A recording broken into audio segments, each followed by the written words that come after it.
Go Loud presents the Talking Bollox podcast. What you waiting for? Put your back in it. Just a little more. Throw your weight in it now. Tell your body okay. Walk it hard and long. When you finish that, The hip knocker.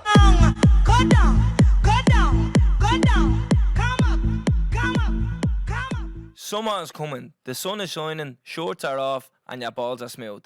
Yeah, you did hear that right. Manscaped are here to make sure you're not killing the vibe with your pubes sticking out of your swim shorts. That's why Manscaped has the Performance Package 4.0 to keep the party in your pants crisp and refreshing. And here's what you get inside. You get the Lawnmower 4.0 trimmer, Weed Whacker ear and nose hair trimmer, Crop Preserver ball deodorant, Crop Reviver toner, Performance boxer briefs, and a handy travel bag to hold all your goodies. The trimmer's is waterproof too, and it's a nice way to stay tidy down there. And there's more. The package comes with 2 free gifts, the Manscaped boxers and the Shed travel bag to take your comfort to a whole nother level. Dive headfirst into summer by joining 4 million men worldwide who trust Manscaped. Head over to manscaped.com for 20% off by using the code GOLOUD20. With that code, you'll get 20% off and free worldwide shipping. Make sure your package is the full package this summer with Manscaped. Well, live, episode 74 of the Talking Bollox podcast brought to you by Go Loud, right here at Marconi House. It's me, COB, It's me, 30 Flower. and today we're joined by And it's me, Eddie Mullins. Eddie Mullins. So for those of you that don't know who Eddie Mullins is, well, for those of you that do know who Eddie Mullins is off the bat, yeah. Eddie Mullins. Eddie, do you want to just give a short intro into who you are and what you do? So I'm the Governor of Mountjoy Prison. Right. And he's not a copper. That's the thing that we're trying to make clear. He's not a copper and he's not a retired copper. He's a governor from Mountjoy. Currently the Governor of Mountjoy. Yeah. So he's actually on the clock. We need to get this over and done with so we can get back over. But before we get started, we want to do a bit of plugging. Walk away, pal. So this is our merch. Yeah, Talking Bollox t-shirt. Terence, what have you got there? You have the mug. Oh, I have a mug here. So we have this. Which camera are we? Middle? Should he? We have a new studio set up as well. So yeah. So I don't even know where to be looking, boys. Yeah, but this the mug. These are the t-shirts. So this t-shirt comes in black, yellow, Black and yellow, pal. black and yellow, yeah. And then the hoodie as well. So the hoodie actually comes in black, yellow, and grey, isn't it? We haven't got our hands on the grey one yet. So we're waiting to actually get a grey one for ourselves. But all this can be found on the link on our social media sites, and it'll be in the link in the description of this video on YouTube as well. Get on, get you some merch. Make sure you wear it to the live show. And tag us on Instagram when you get them as well. Yeah, so we'll give that a share. Our next live show is June 19th. Sold out in less than an hour. Oh my God, did we not even talk about this? No. So it's not only this week? Yeah. What the? It's been a long week. Vicar Street sold out. So Unless- that was only this week when we were saying that, innit? Oh, we might have tickets on sale. We don't know whether they'll be sold out or not. Yeah. And we're Sold not out last Yeah, week. so we're not selling out Vicar Street, yeah? Yeah. So, yeah. Get on, get your merch. Get down to Vicar Street, and we'll see you on the 19th. 50. Right? Great intro. Yeah, well, there we are. Right, jump straight into singers then. Eddie, have you listened to an episode? I have. You look disappointed. No, very good. Brilliant, yeah. Right, so do you know what the Still singers... not exactly clear on them, but I'll learn as we go along. All right, cool. Right. So I was thinking I was like a would you rather or an either or along them lines, yeah? So the ones from last week. Would you rather know how the world started or how the world will end? Oh, I think how the world ends. Really? Yeah, really? Yeah. Well, I think, I know you're probably not going to change how it ends, but if you had an idea how it was going to end, you could maybe prolong it a bit or do something different. That might Not the Elon might Musk end or just- something? Yeah. Thought I something don't. out there? To be honest with you, it's not something I've thought about in great detail, but I'd say how it would end. I wouldn't more mind. things I'm on the inquisitive, mind. so I like to know these things in Yeah. advance, you know. See, I'm the same, but I'm more inquisitive about how it started. Yeah. Because I think how it's going to end is going to be down to our Probably don't believe how it started. Maybe Adam and Eve. It started with Adam and Eve. Does anybody believe that anymore? Yeah, but how did Adam and Eve get here? You know, like that? Yeah, it just goes back You and keep back going in your back. head, doesn't it? Until, yeah. Anyways, we were late putting the singers up. These aren't the final results, but we'll give them anyways. 65% would rather know how it started, 35% would rather know how it ends, yeah? That's close enough. Is it? Yeah, 2-1. Next one. Would you rather only be able to whisper or shout for the rest of your life, Eddie? Well, I tell you, I'd have to shout because I'm half deaf, and if I could only whisper, I wouldn't hear. Are you them. half deaf? Yeah, I'm Yeah. half deaf. Yeah, yeah. Huh? Yeah. So yeah, no, I think shout. Yeah. You're going with show. yeah. Calvin, you're obviously show. I pick show.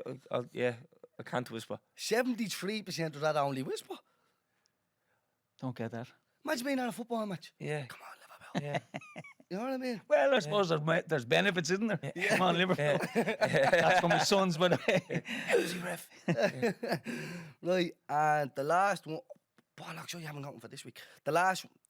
This was a third one from Anna Clifford. So we had Anna Clifford on last week. She's a comedian. I was listening to her yesterday morning. Oh, you know her, yeah? No, I was listening to your podcast. Oh, yeah, listen, sorry, you were listening this morning, but was we po- put her on yeah, the with- spot. Yeah. She come up with this one. Right, would you rather never listen to music again or never be able to sing again?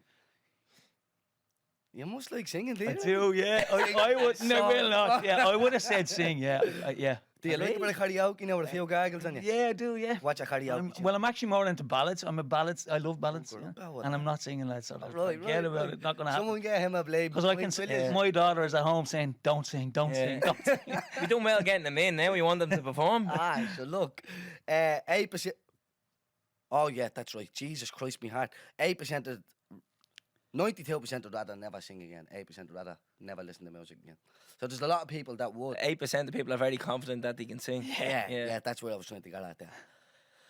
Right, singers boxed off. Have you got one for this week? I don't. Eddie, have you got one? So would you believe it, lads? I was trying to think of a singer, and I wasn't quite sure. Could you kind of clarified it there at the beginning? So, back in the day when I was young, there was only a couple of snacks you could have, right? So it was, would you rather have Tato or King? We done it. Oh, you didn't? We done Because it. I heard you talking about greasy hands last week, and I said, well, I didn't talk about the variety. So you did it. Early on this That was. might have been episode 1. Yeah, it could have been back then. yeah. Episode 1 or 2 anyway. So then I had a backup one, and the backup one was, would you, if you had a choice, would you only shop online or in store? Jeez, this fella's more prepared than us. That's a great fucking singer. Online all day. Would you? Online all Would you, day. yeah? All day. I'm in store because Oh my, yeah. I'm an awkward old young fella in terms of Hey, yeah. when I put a medium top on me, it fits perfect, and then I could put another medium top on me and it's hanging on me. Yeah. So I'm like, and Slim same as fit, small, regular fit. If you look at the, if you look at the label, it usually tells you regular whether fit, it's- slim fit, all this carry on. But it's a nuisance. It is. I don't know what size I am in tops. Do you know what I mean? Or bottoms or anything like I that. just think it's so convenient shopping online these days. I don't think I've ever bought. I've probably bought one or two things online, but generally it's. Well, you're old school. Well, literally 2 clicks of a button and then 2 days a pair of runners at the door. Yeah. Yeah. And it's as simple as that. But do you know what always catches me out? Getting jeans online. Because you're like, that's my size, yeah, 32, and then you come, you can't get them over your arse. You're like, what's the story there? Like Nicki Minaj. Yeah, but like, it's every time I get a pair of jeans, they're different. So you have to get jeans in the shop. Everything else I get online. Can't remember the last time I went uptown and bought a tracksuit. Follow point. So I'm online, you're in store. I'm in store. I'm in store. Eddie's In store as store well. yeah. No bother. Singer. Right, I haven't got any.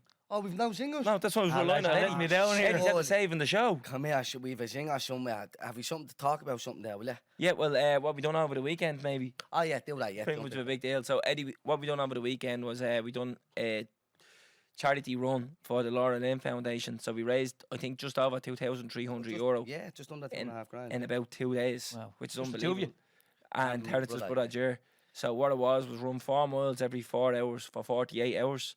So it's called the David Goggins Challenge. David Goggins is a Marine, a US Marine. Head case, like he's not worried, right? But he had the world pull-up record as well. Most pull-ups in 24 hours before ultra marathon runner. Nuts, like. But that's who come up with it. How did we go on, Terrence? How'd you find it? I was lethal. Oh, you got a good buzz out of it. It was unbelievable. Like yesterday, I was like, I never do. That's one and done. Never ever again. There's no point putting your body through that torture. And I woke up today and I'm actually not. No, I'm sore. Don't get me wrong. But I'm So not how many doing how many miles you run in total? 48 miles. that. 48 miles. Just That's good going. Yeah. yeah. Do you know what it is? It's not the running that's the hardest part. Although Yeah, it's the in-between. it's a lot of distance ran. Like I think, yeah, it's 48 miles. That's 70. Nearly 2 marathons. kilometers, Yeah, nearly, You yeah. know what I mean? And it's like it's not that actual running. It's the so. I think what you forget is when you run your 4 miles, that's eating into your 4 hours. Yeah. So if that takes you 35 minutes, you have now 3 hours, whatever. Yeah. Then you get home, you're trying to wind down. Then as the runs are going on, you have to wind down You have to wind down and try and get a bit of sleep. And Yeah. that's what, it's the lack of sleep. I'd say in the 48 hours, I probably had just under 3 hours. I'd say I probably had 3 hours sleep, which is not And the enough. mistake we're making is the later the run. So, like, as your runs are building up, you're getting more and more hungry. So you're eating loads and then not realising, oh, bollocks, if they're running about an hour. Yeah. So you're bloated running on that run then. Yeah. And what Very else? hard to run when you're Very hard to run. But, And do you run? Are you both runners? yeah. Yeah, we'd run frequent enough But anyways. the thing what killed it as well was if I was to go for a run today, I'd stretch before, I'd do the run, and I'd stretch after and make sure I'm grand. Whereas when we were doing this, we were finishing the run, then just going in and sitting down. Yeah. And then you're getting up, your legs are heavy and they're sore, and you're like, bollocks. Yeah. See the last, say, 4 runs. Jesus Christ. Like, we're getting up off the chair to lift the gaff, and we're all like, oh, like you literally can't move, and your first probably minute or 2 of running, you're not running. Yeah. You're like, Yeah, oh, I know. You're oh. running with flip-flops on. And you're stiff, and it's like you have a blade piano on your back, and you're just in bits. But then it's like the blood starts flowing, and you're like, oh, I'm grand. And then the same thing just keeps happening in Yeah. your body. But And was it outdoor running or was it All outdoor. Outdoor. yeah, all outdoors. all different. Actually, we got a bang of an egg on one of the runs as well. Yeah. So I need to get into this. Well, there's Nicola Talon, was it? brilliant. Yeah, correct. That's one of your episodes I listened to. By Yeah. So, will we tell them what happened as well on Friday, because there was a bit of a mix-up. And Oh yeah, so going into that, yeah. so I was in London last week with work, Eddie, right? And everyone who I flew over with, they were staying on until Saturday. So I was like, I actually have to fly home early. I'm doing this charity run. So I had my flight booked for 5 o'clock. I'll get back into Dublin about 6, and we were going to start the runs at 8. So I was like, I'd load of time. So I checked at 2 o'clock, and I seen that the flight was delayed, and I was like, bollocks. So I said it to the boys. I was like, look, at worst comes to worst, I'll be home about 7:30, close to 8. I'll be there.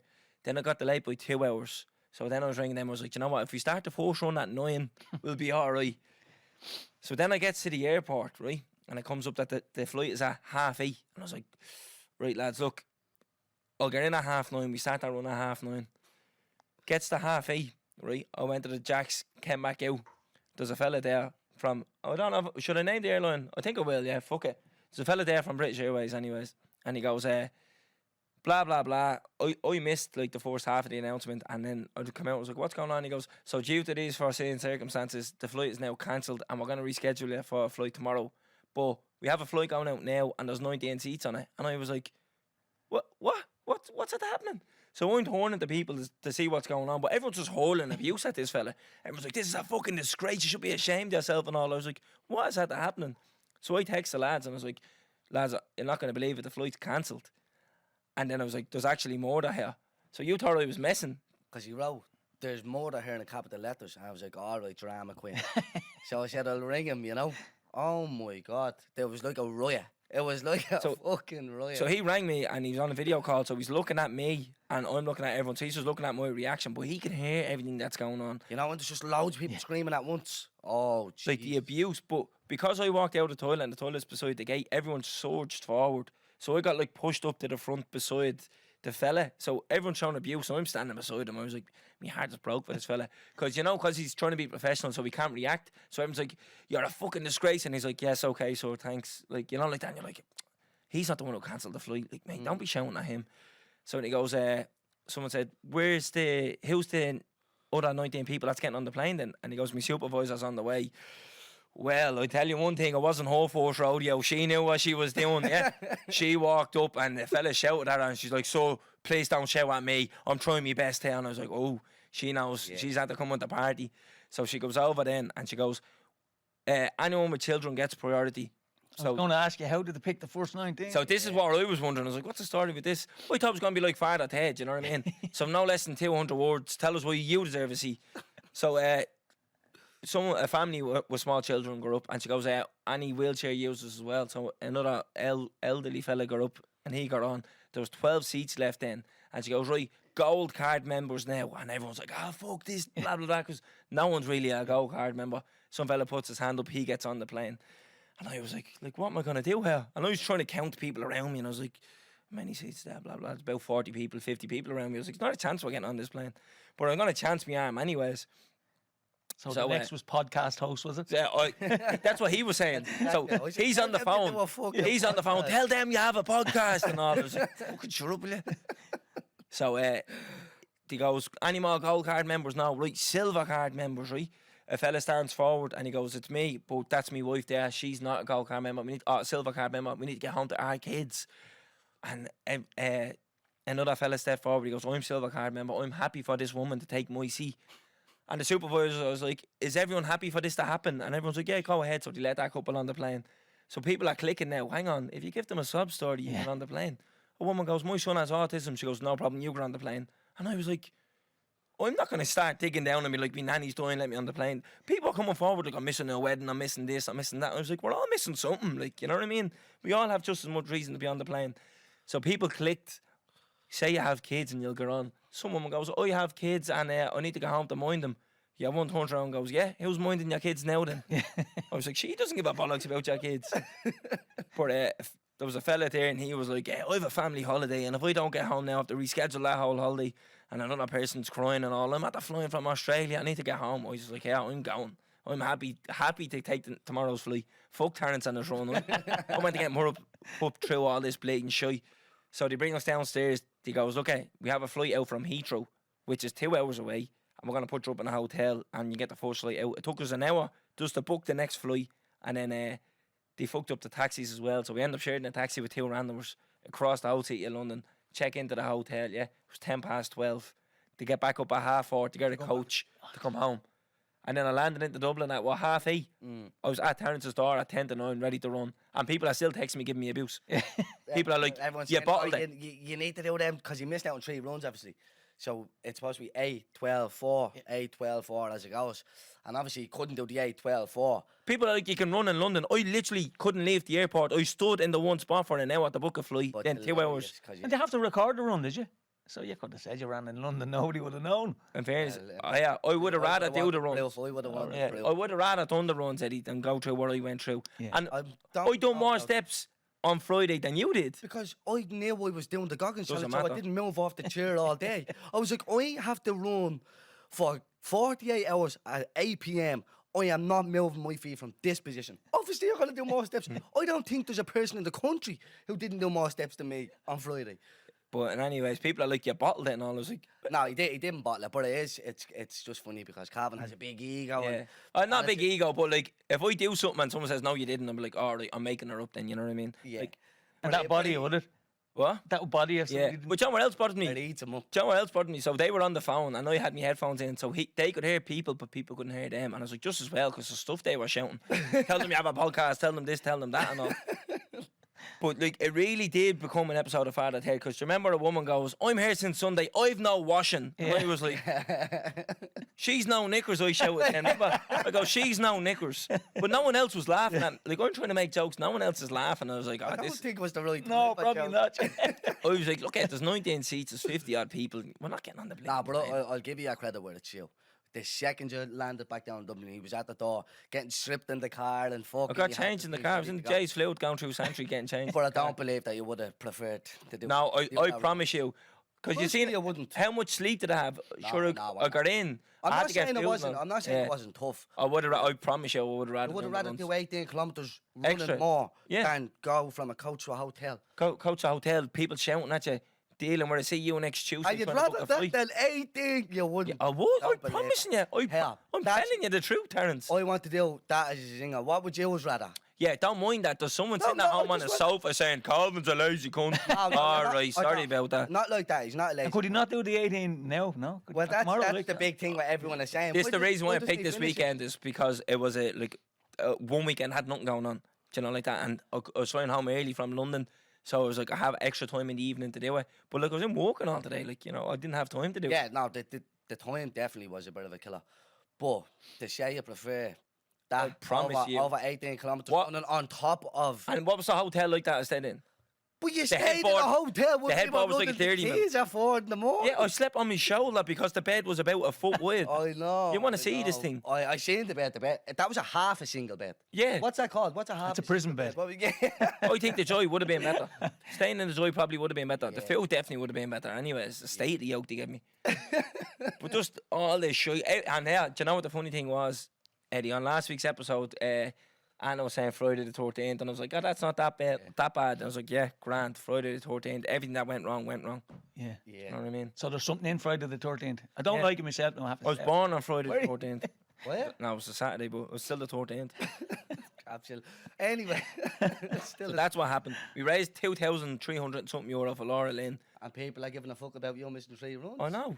But hang on, don't say the morale didn't lift when I did join in on the runs. Obviously it did, yeah. Yeah. Big time. I- Especially because I was already in bits. I still hadn't slept by the time you came. Do you get me? So I'm still awake and I'm about to start the third, fourth run. I'm about to start the fourth run. I'm already at the run 18k, no sleep, no food. And I'm like, oh, I'm literally on death's door already. And then you come along and start ordinars and all, and it was good. So people were like, what was the hardest part? Was it the sleep, the lack of preparation, the recovery? No, the hardest part was stopping Terence and his brother up and killing each other. Oh, I was just thinking when you said the morale lifted. Sure, of course it lifted. He was running with his brother. He needed something. Killing each other. And then when we got into the house and like it gets to the later runs where you actually have to go to sleep, his brother's like, you better not wake me up at this time. And I was like, we have a run. Like, Calvin. I set the alarm half an hour before the runs so you can go up, get water in, you're fresh to go, you're not groggy. And his brother's like, you better not wake me up before quarter then. I was like, you have 15 minutes to roll out of bed and start running then. Cav was nudging me. Me and Cav was sleeping in the bed and all lying down. Cav was nudging me saying, get your gum shield in. We're going into the way. Came up, get the head guard on. Going in like that with your hands up at the start, you come for a run. Shout out to Jern anyways. Yeah, shout out to Jeff again. Anyways, I was about to go into a little yoke. How do I even get into this? I don't even know what to say about it because my head's actually still wrecked over this idea. Yeah? So me and Jay were running down the quays 4 o'clock in the morning, yeah? So we actually started late, but it was 8:12 for that. So 8:12, the 4 o'clock run. We're running down the quays and as we're running down the road, I can see this silver car, right? And I don't know why it caught me eye, but I think there was 3 umplers in it. So I was like, what's going on there? And it was driving a little bit slow. And while we're running, there's like eggs on the floor every couple of feet up. And I can see that as well, but nothing is springing to mind. Do you get me? It's 4 o'clock in the morning. I was at getting about 25 minutes sleep, and I needed more. And I was just groggy, and me and Jay weren't even talking to each other. I was like, run, do the run, don't look at me. You know, one of them. So we're doing it. As we're running there, we get there. What's the hotel on the case? It's a Hilton. It used Is to be it the a Hilton? Geordies. It's at the down near financial centre. the custom house. Down Yeah, that that direction. one, that one there, yeah. So that hotel there. So we get to the car pulls up in front of us, right? So I can see it pulling up, and I'm sort of saying to myself, right, something's going down here, you know? But again, I'm still asleep, I am. So we're running down, Jay's a few feet in front of me. Car pulls in, windows come down. Says, what the fuck is going on here? So we sort of froze for a second. Jay gets a bang of an egg in the back, right? Thing didn't even break, right? He goes, oh! Like, he goes, sure. I get a bang of an egg in the wrist, right? And it was one of them things where the egg hit me, right? And I was like, did that just happen? By the time I could react and sort of go, what the fuck is going on? And look, I had a bottle of water in my hand now. I know you were a governor and all and whatever, but I was going to put this bottle of water straight through the window, I was. But by the time I turned and even was able to react, he blew off in the car, the bastard. But Jay Power said, imagine going out at 4 o'clock in the morning throwing eggs, but boiling eggs to throw them. Yeah. You want to hear the screams? It didn't break. But see, when they told me it happened, I was like, come on, we were all young and doing childish things like that. And I thought it would have been like the 8 o'clock or the 12 o'clock run. It was 4 o'clock in the morning and that doing it. Boys, have you no house parties to go to? Do you know what the thing- You have a car, text a young one or something and bring her on a spin. Yeah, that's what I was saying. I'm off of the band idea. Yeah, I don't mind that. I got up there, come here. That's the least of worries when I was a kid. And But 4 in the morning, they're throwing eggs at people. that's exactly But to be honest with you, lads, what I'm taking there is Dublin gets a bad rap because of the city centre and all the crack that goes on at night. And if that's the worst that happens at 4 o'clock in the morning, no, you're but not doing too If bad. it was at 12 o'clock, I kind of would have understood it a bit more. Friday night, 12 o'clock, there's lads out acting the bollocks in the car. 4 in the morning. Yeah, that's all. I don't mind it. What happened is cool. It's funny. They were obviously acting the bollocks all night. Whatever, I got it. But I was only at getting 15, 20 minutes sleep, and I was on a run. Your And patience wasn't I good. couldn't come to terms with it. I was like, do I sprint after the car and try and put this bottle of water through the back window, or do I? And I was just like, just get me back to the gaff and get me 20 minutes sleep quick. But you said it right. 4:30 in the morning, and you're out throwing eggs. Lads, play, and you're old enough to drive. Yeah. Like, I'm Text all the young for it, one. but that's What's up? childish. Do you want to come on a spin? Simple as that. Do you know what I mean? Occupy yourself better than throwing eggs with the lads at bleeding 4 in the morning. But that's still, you're all. Or you want to throw eggs, throw them at like 12 o'clock or something. I told them raw, at least a break. Yeah. Yeah, now my one broke on me this time, fuck. But yeah, he got a bike with like the back the thing didn't break. Yeah. But anyways, yeah, you're legends for it, but you're blessed because it wasn't in any humor that was going straight through that passo window. So, That's what happened to us the weekend, anyways. that's what Eddie. happened at the Goggins Challenge. It was an eventful weekend. Nothing else to talk about. I felt No. like we had something else. Did you? Yeah. No, we didn't. It was just an eventful weekend. It was a great weekend. Yeah. I'll do it again this weekend. Yeah, come on then. We can't even have a forget laugh about it. anymore. You Forget can't. about it. Right, Eddie, Yes. what we do with every guest, take us back to the start for yourself. Don't have to go into too much detail, but what's your name, where'd you come from, what was life like growing up? Okay, so Eddie Mullins is my name. Yeah. I'm a proud South inner city boy, born in the Coombe. Lived in a place called Mount Brown till I was 15. Mount Brown, there was an estate there called Kent's Fort. I'd say it's probably the most unique housing estate in Dublin. There's about 200 houses built up on a hill, very small, series of avenues. I've never seen anywhere like it before. Really good childhood. Family of 8 siblings, mother and father. So 10 of us lived in a tiny little. Don't tell you in that gaff. No, there wasn't. No, 10 of us lived in a small 3-bedroom house in Mount Brown for 15 years.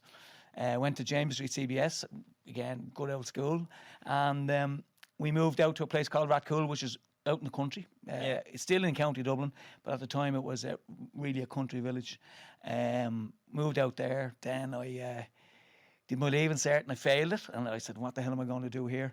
Actually, a good story. A neighbour of ours who was a chef instructor, he used to teach in Colbrew Street here in the city. He said to my father one day, this fella's either going to end up in prison or famous. So I ended up in prison, as it turned out. But I trained as a chef in a place called Rockwell, which is a catering college in Tipperary. And then I worked in a variety of places when I left. When I trained as a chef, I worked in a number of hotels in the city and that kind of stuff. And then I would say I was a decent enough chef, but I wasn't a great chef. So there was never, unless you're a really good chef, it's hard to make serious money out of it.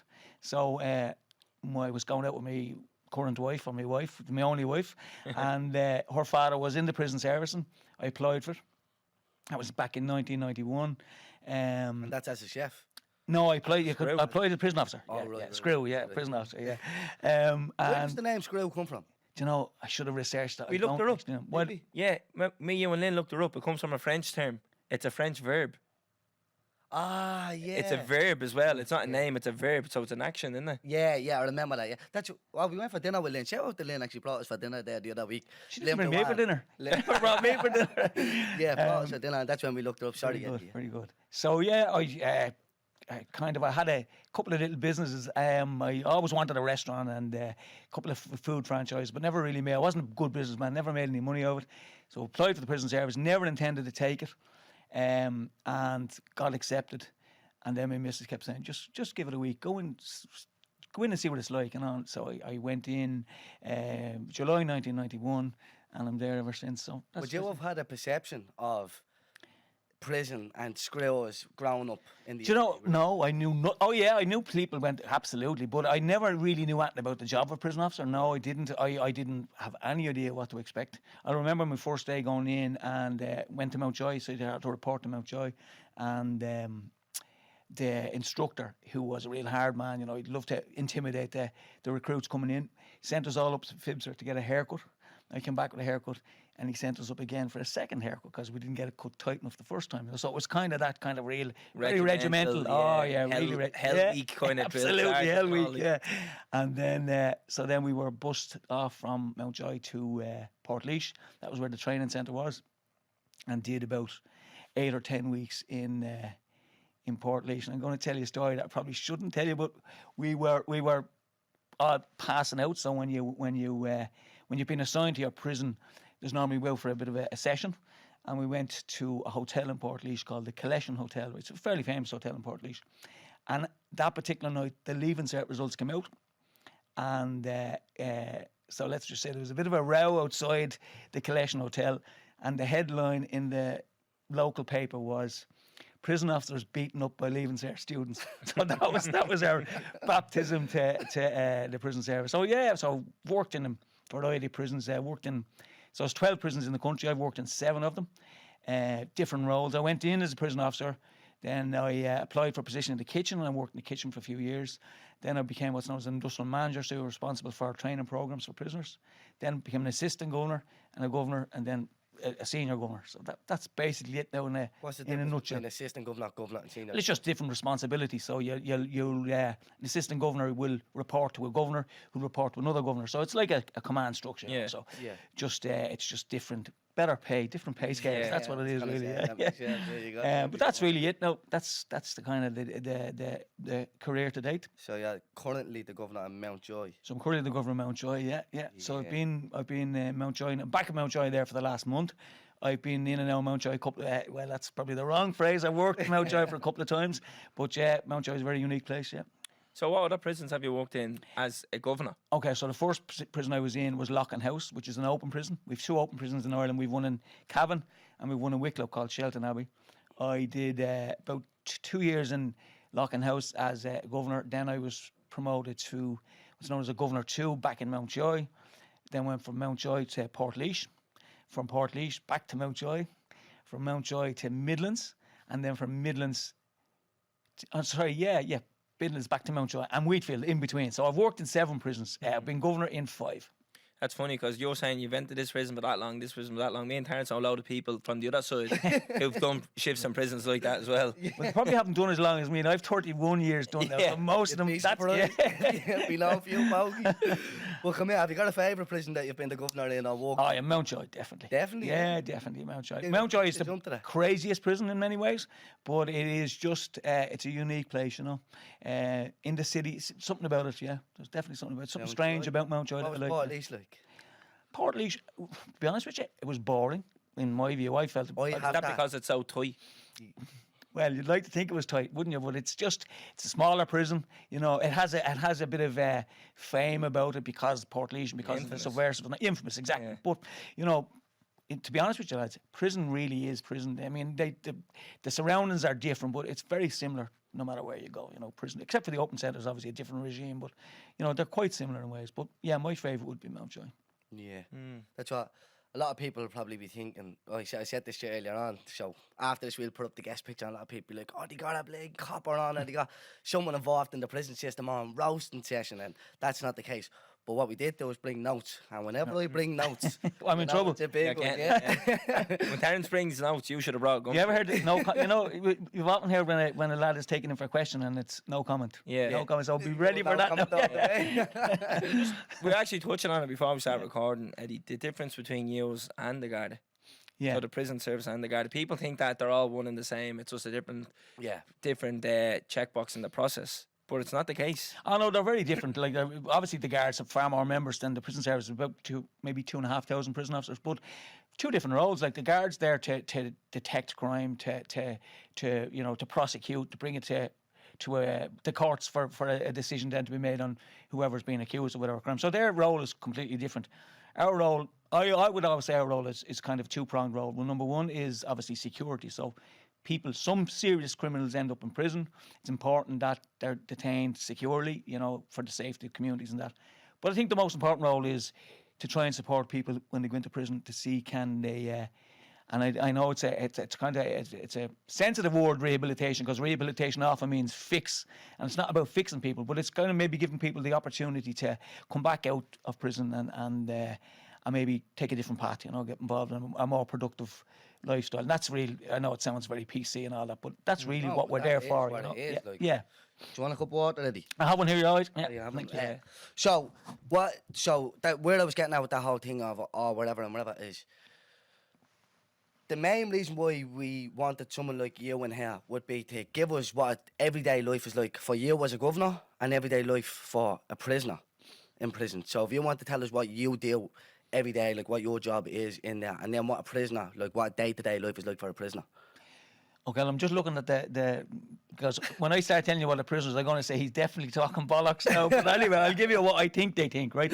So for my own job, yeah, it is, I have the title of governor, but the reality is my job is not that difficult. It's about working with a team of people that really, and I know that sounds again like you're giving the official answer, but it's all about working with a group of people to try and get through the day as best we can. Like prisons are very emotional places, you know, like you will see every emotion every day. You'll see sadness, anger, you know, aggression, all of it comes. So it's about being ready for that. So they are kind of tense places to be. So you have to be, I won't say on your guard, but you do have to be mindful of the environment you're in. You're in an environment where people don't want to be there, right? So they have a multitude of things going on in their head, family issues. This is, I'm talking about prisoners now, and you're trying to navigate through that day. So it's always an eventful place to be. It can be repetitious because it's the same thing over and over again, but it's interesting. Like, I mean, it is anywhere we're dealing with people every day. It's hard to know. It's hard to predict what's going to happen. But I'd start at 8 in the morning. I usually finish around 5. That's the official now, lads. I'll tell you afterwards what time I really finish that. But yeah, so that's really. I mean, I go in to have an office. I go in. We have a morning meeting every morning to speak to the management team about the various issues. Many's in court. Any of the issues that will affect how the day operates. If there's any particular issue that has arisen the previous night or previous day, we'll discuss that, and we'll discuss what we have to do, and hopefully then the day will go kind of smoothly. So you have a great life, Eddie. I wouldn't complain about it. You've worked hard enough. Yeah, absolutely. I work very hard, but yeah. And then I suppose from a prisoner's perspective, like I was saying to you earlier, lads, while most people don't want to be in prison, of course, very few people want to be in prison, but it is there is a structure to the day. And in some respects, that's good for people who haven't had a structure when they're out in the community. So lads will come in and they will obviously we unlock around 8:15 in the morning. Lads will get their breakfast. Usually between 9:15 and 9:30. They'll say it's a bit later, but it should be around 9:15, 9:30. Lads are unlocked and they'll go to whatever activity they're going to. So gym is a very popular place to go. The education unit, so school, every prison is a school. Lads who wouldn't have generally had a great experience in school when they were children, have a different perspective on school when it's adult education. It's different. It's not. Isn't that kind of a divide. There isn't that judgment that might have existed in school. So school's always very popular. Lads will work in the kitchens, the bakery, whatever it is, on the grounds. So the day goes. They'll have visits, and it's a kind of a routine that they get used to. COVID kind of completely disrupted it because we obviously locked down our prisons to a large degree, and that meant that visits were off. So you had to. It was rough for them, wasn't it? Well, there's no doubt about it. Like, as an organisation, we're very proud that, like, we had one person who died of a COVID related illness, but the man was terminal anyway. So we've no deaths really attributed to COVID. And if you look at any institutional setting, like, I know all nursing homes are slightly different, but there was a lot of people died in similar settings. So, yeah. But there was a big price to be paid. There's no doubt about it. And what struck me is that the prisoners themselves really from day one bought into, like, there was unease and unhappiness about the restrictions that were put in place. But at every opportunity, anytime I spoke to prisoners, they understood why we were doing it. Okay, didn't like it because it did mean that particularly the relationship of families suffered big time. Even things like day release out to community work, that all stopped. So people who could have hoped to get out in our community return program now couldn't do that, right? So they had to serve more of their sentence in prison. So yeah, it was a very difficult period for our prisoners, and we're still only unwinding. Like, we're still probably slightly behind the community. We're getting there, but yeah, it was a big challenge. But prison's a difficult place to be. Like, despite all that structure, lads spend a lot of time with each other in prison, right? So there is always an element of intimidation. There's always an element of bullying. Lads, if you're anyway kind of weak or anyway easily led, prison's a difficult place to be in. That'd be my view now. Yeah. How much control do you have of how things run day to day in the prison? So when you introduced yourself to me and you were talking about the title of governor, I thought this was like the term screw, that it was like an old term that just kept its name, like a nickname, like the gaffer kind of thing, but it's actually an official role. So when I think governor, you think dictator, do you have full control? Oh, you're going in there and you're going to meet the governor and all. So it's like, this is my house, these are my rules kind of thing. Is that true? Do you have that much say? Look, so in the, years ago, like society has evolved, and prison system years ago was much more austere, and it was much more rules focused, and it was much more rules based, and it still is rules based. So there are a set of rules that prisoners are required to abide by in terms of how you engage and your activities, that kind of stuff. But there is no doubt about it. Prisons run best when prisoners and staff and management work well together and get on together. And you'll find in if you did any research on, we'll say, trouble in prisons, you'll always find that there's a breakdown somewhere along the line that led to a riot or led to a disturbance. It's not usually random. It's usually a build-up of poor services, poor food, poor visits, whatever it might be. And we'd be always conscious of that. So while absolutely the prison, the authorities run prisons, of course we do. At the same time, we are mindful that we have people in prison, right? And it is about treating people with dignity and respect. Now, not everybody will say that. I mean, you'll talk to some prisoners and say, no, it's a hellhole and staff don't treat prisoners well. My experience is most of the people I know, there are people in every walk of life that don't treat people with respect, but most, by and large, I think the prison system is a fairly respectful place to be.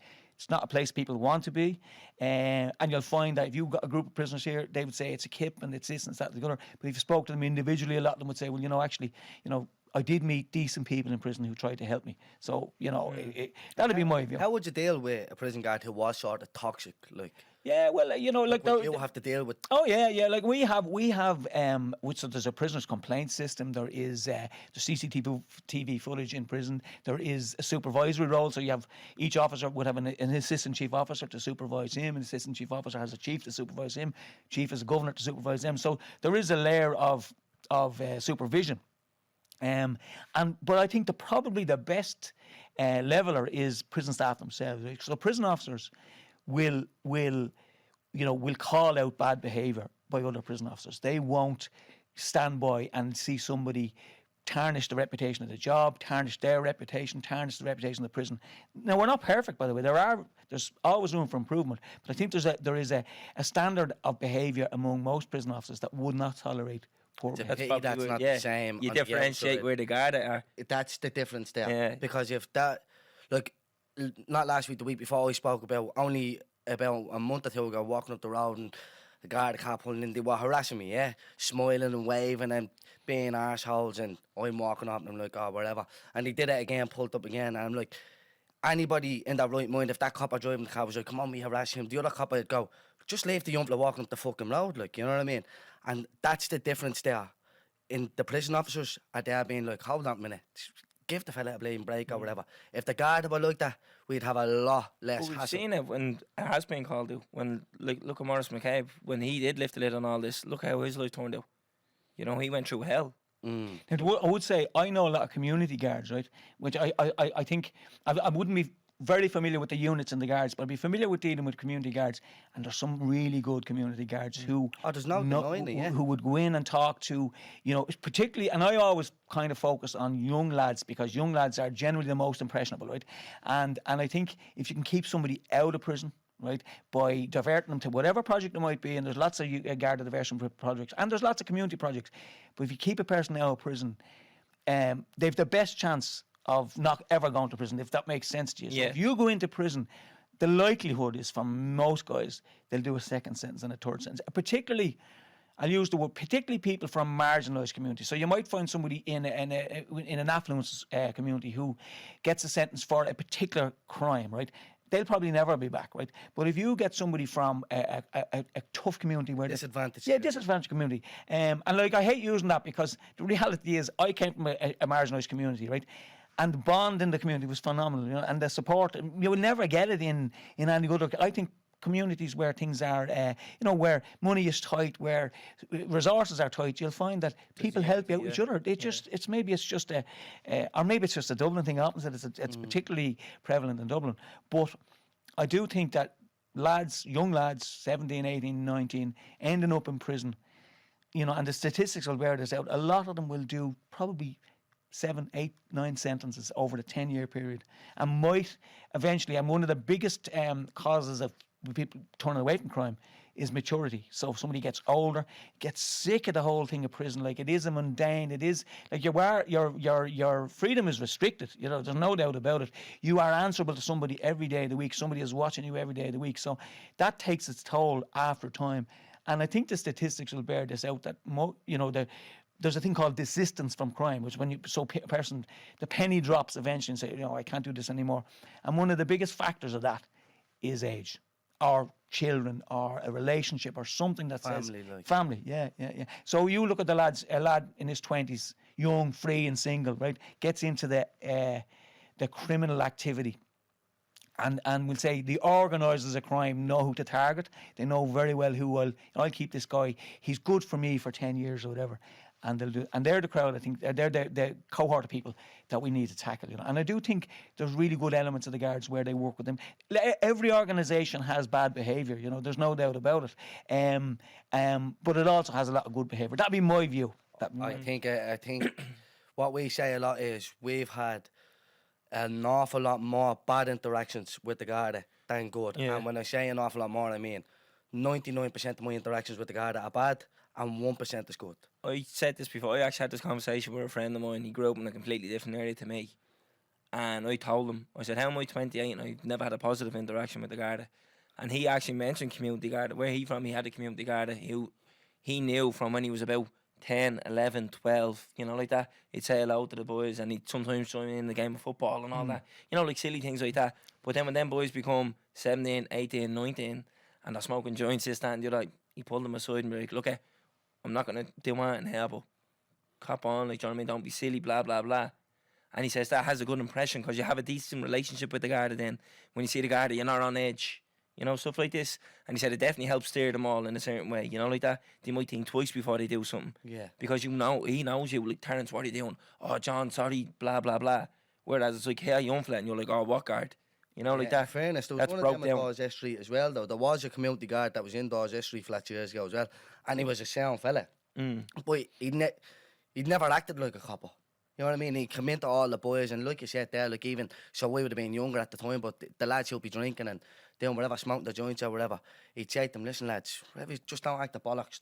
Don't be smashing bottles, don't be doing any of that, whatever and whatever. They're just going to bring them, guard is going to come in, whatever and whatever. Stewie's around thing, have a good night and whatever, and leave them to it, And like, all the L ones get familiar at the flat, so like because we obviously, most people from our areas are listening now, so people will pull us and they'll be like, it's Slane, the guard, you don't remember him? I don't know, I shouldn't say his name on it, should I? I want the copper's name, but anyways, DJ, he was sound. I'm like, yeah, but we're talking about a majority here, we're not talking about one copper, do you get me? Yeah. But that's I think that's another perception, or misconception at the break now, that the Garda and the prison service go hand in hand. Yeah. No, we would obviously share intelligence, as they say. Yeah. But in terms of but in terms of no, we have two different roles, very different roles. Yeah. Absolutely. And yeah, it's simple as that, really. So you talked about young lads. If they do one sentence, more likely they will come back in and do another. Why do you think there is like that revolving door effect? Well, to be honest with you, I think. Like, I trained as a chef, as I said, right? And when I trained as a chef, I went to a catering college, right? If you want to train as a doctor, you go to medical school. If you want to perfect your trade as a criminal, where's the best place to perfect your trade as a criminal other than with other criminals, right? So, now that's not what my organisation would like to say, but the reality is when somebody goes into prison, they spend the majority of their time with other people who are serving sentences for sometimes similar or sometimes more serious offences, and there's a bravado about it, okay? And if you're young and impressionable and you think that, I can make serious money here, right? I can do it easy, I can do whatever, and that's the message that's being sold to you a lot of the time when you're in there, then it's easy to understand why somebody comes out and say, I'll carry on at this. And then if you come out of prison, right, and you're shunned a bit by society, so we'll say, for example, if Terence was to end up in prison and you were friends, and Terence comes out and your mother said, look, I don't want you hanging around with Terence. Look, Terence is bad news, right? So all of a sudden then, people that were friends with you before you were involved in criminality are afraid to get involved with you. Or, as you said, if the guards, for example, are on to you because of your criminal behaviour, then your friends don't want to be associated with that because then you're obviously guilty by association. So I think it's a combination of factors. I think young men are impressionable, generally speaking. It's like any walk of life. You have leaders and followers. You did it in school. You had the people in school who were high achievers, and then you had the messers. I was in the second bracket. So like that's the reality of it, and I think that's a big factor in why people reoffend. And I also think there's the basics about money. People don't have money. Poverty, yeah, there's no doubt about it. I was telling you earlier, just looked at a couple of statistics just before I came in. Just I was interested in two areas in Dublin, one being a very affluent area and one being the North Inner City. Now, the North Inner City, to be fair, like I can remember before I joined the prison service, I had a business in Hill Street. You probably know Hill Street. You know Hill Street? Very well, yeah. So there's a pub in Hill Street. And the penny dropped with me one day that this was bogey because they used to get their deliveries at midnight, right? So the kegs used to arrive at midnight. I said, there's something wrong here because Guinness's closes at 5, right? So I got out of that. But the reality is it was much more poverty stricken than it is today, right? So there's a lot of investments, a lot of good organisations, because we deal with them in the prison, who are working in the north inner city to try and raise standards, right? But that being said, when I compared the two areas, the north inner city had 29 men and 4 women currently either serving a sentence or on temporary release. And the other area, which is only about 10 miles away in the leafy suburb of Malahide, which is a slightly smaller population, has no one. So there's no doubt about it. There is crime is often linked to poverty. You know, there's no two ways about it. You said just a slightly smaller population. Have you got the numbers in the populations there? So the north inner city, from what I gather, for this area, if you look for north inner city, it says a population of around 20,000, right?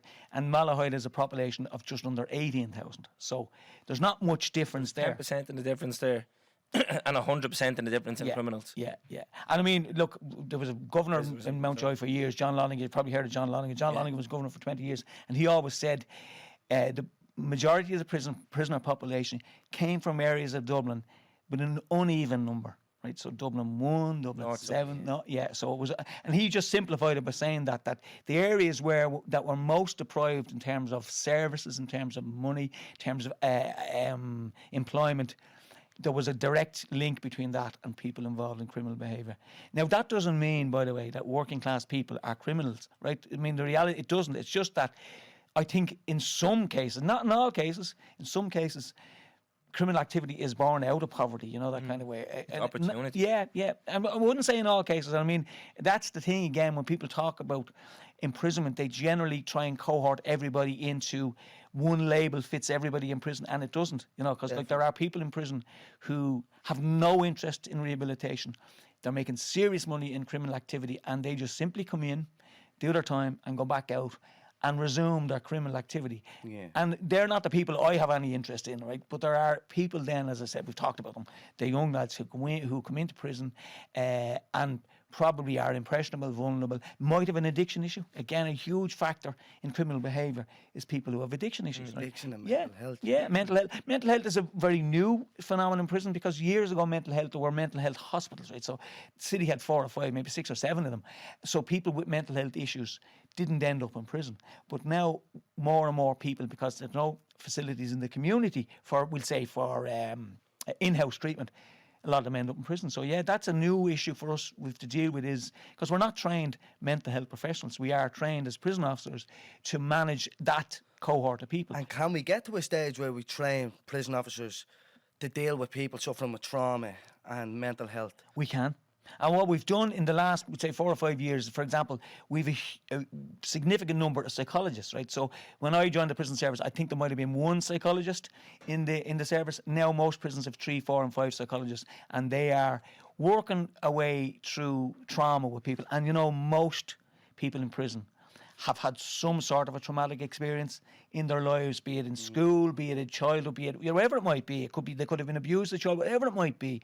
And that's something that we need to tease through. And in fairness, our psychology, you know, the more and more prisoners will say to you, I need to see the psychologist, where they open up, they want to talk to the psychology team about the issues that trigger this criminal behaviour, trigger violence, whatever it might be. So yeah, we are very much aware of the need to help people with mental health issues as well. Addiction, much bigger problem. Well, it's debatable. I think it's a bigger problem, and I don't think we've quite got to grasp with the level of support that people who have addiction issues need. And you see, the problem is people continue to use while they're in prison. So it's not like somebody has made a decision to say, you know, that's it. I want all the help to stop, right? So you could have an addiction counsellor talking to somebody who is high as a kite while they're talking to them, you know, that kind of way. So that makes it a bit more complex and a bit more challenging than somebody who has decided. And I'm simplifying it by saying deciding, because if you could decide to give things up, we would all do it. So it's not that they decide, but that there's a watershed moment there. So, you know, I can't live my life like this any further. I want help. But they're still using, if you know what I mean. And like and the difficulty with people using is that in prison in general, they will use whatever they can get their hands on, right? So it's not necessarily a drug of choice. It is whatever's available. Whatever's available. Way, Yeah. Which is, it's a scary. So they're still getting drugs in prison, yeah? Yeah.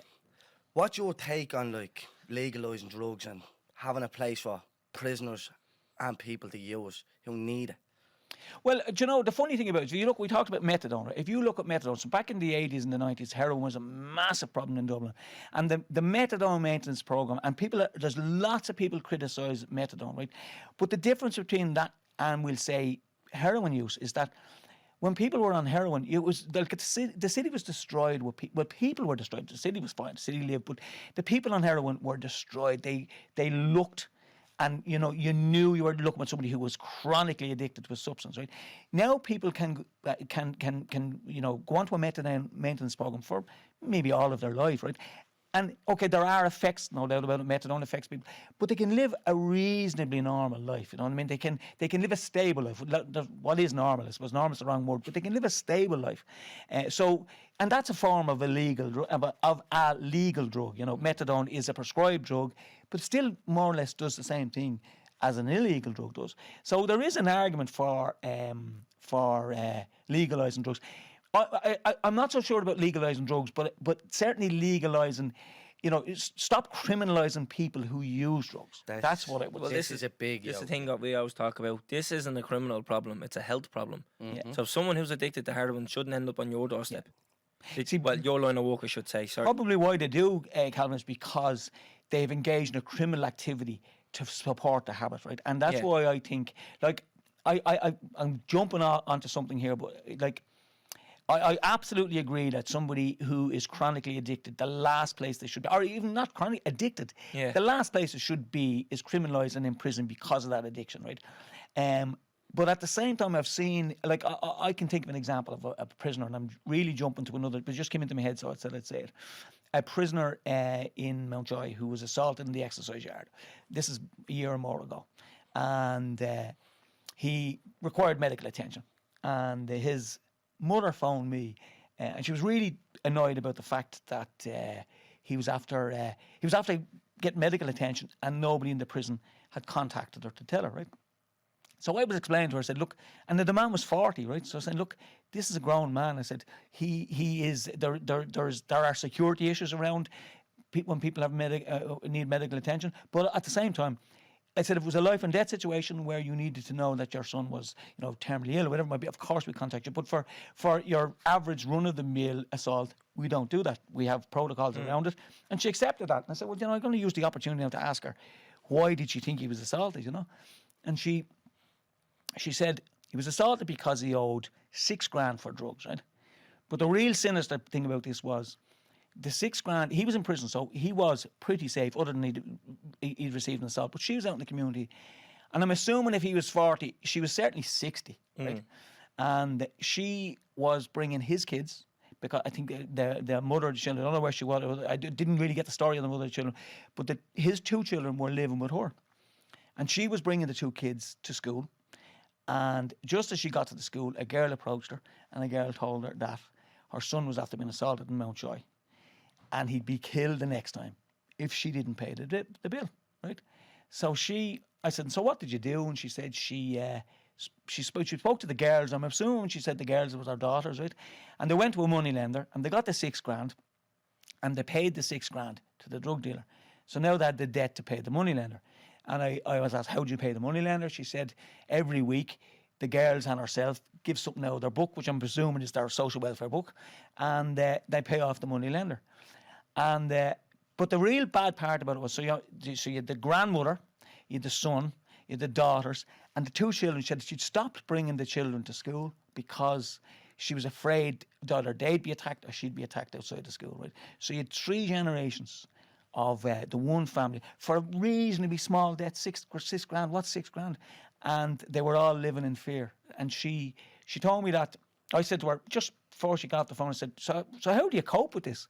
And it was a real sad thing. She said, I wake up in the morning. She smoked. She said, I light up a cigarette. And for the first minute, she said, I think life is normal, and then I realise how hopeless my life is, right? Now, there's an innocent woman, right, doing her best, right? And I've heard that story, not just in Dublin, it's not a Dublin phenomenon. I've heard a farmer contacted me from Mayo about his son who was involved in it, and it was low-level criminality, but he was getting grief. So that's all over there. And that's the other side of the drugs trade, you know what I mean? Like, if you owe money, it's a dog-eat-dog, this is my experience. No matter what you owe, it will be paid. Nobody will say, you know, it is, Calvin's a nice guy, we'll let him go this time. They might do that on the first or second time to get you, you know, to feel comfortable dealing with them. But after that, every debt will be paid, regardless of what. And that's the... And again, that's probably a stronger argument for saying, you know what I mean, if you legalised personal use, drug taking, you probably would go some way to getting rid of that darkness about drug dealing, where so now that was a bit of a long-winded story, lads, but I thought it's something. I had an example I wanted to give, and this is something you know very well, Terence. I always said I'd talk about it when it kind of came full circle, but I want to mention it now. I will anyways. But I was in court over something a couple of months ago, and when I was there, I remember standing around and I was looking and I was saying to myself, something's not right here, right? And I was like thinking, I was saying to myself, I shouldn't be there. That's another podcast anyways. But I remember thinking to myself, because my missus was with me, and I said to her, I said, look at everybody around you, right? So there was barristers, solicitors, Garda, right? And I say all in all, there was about 300 or 400 people hustling and bustling around, yeah? I say about 300 of them, all addicts. I said 90% of the people in there, roughly, probably more, in court before the judge, are addicts. If they weren't addicts, they wouldn't be in there.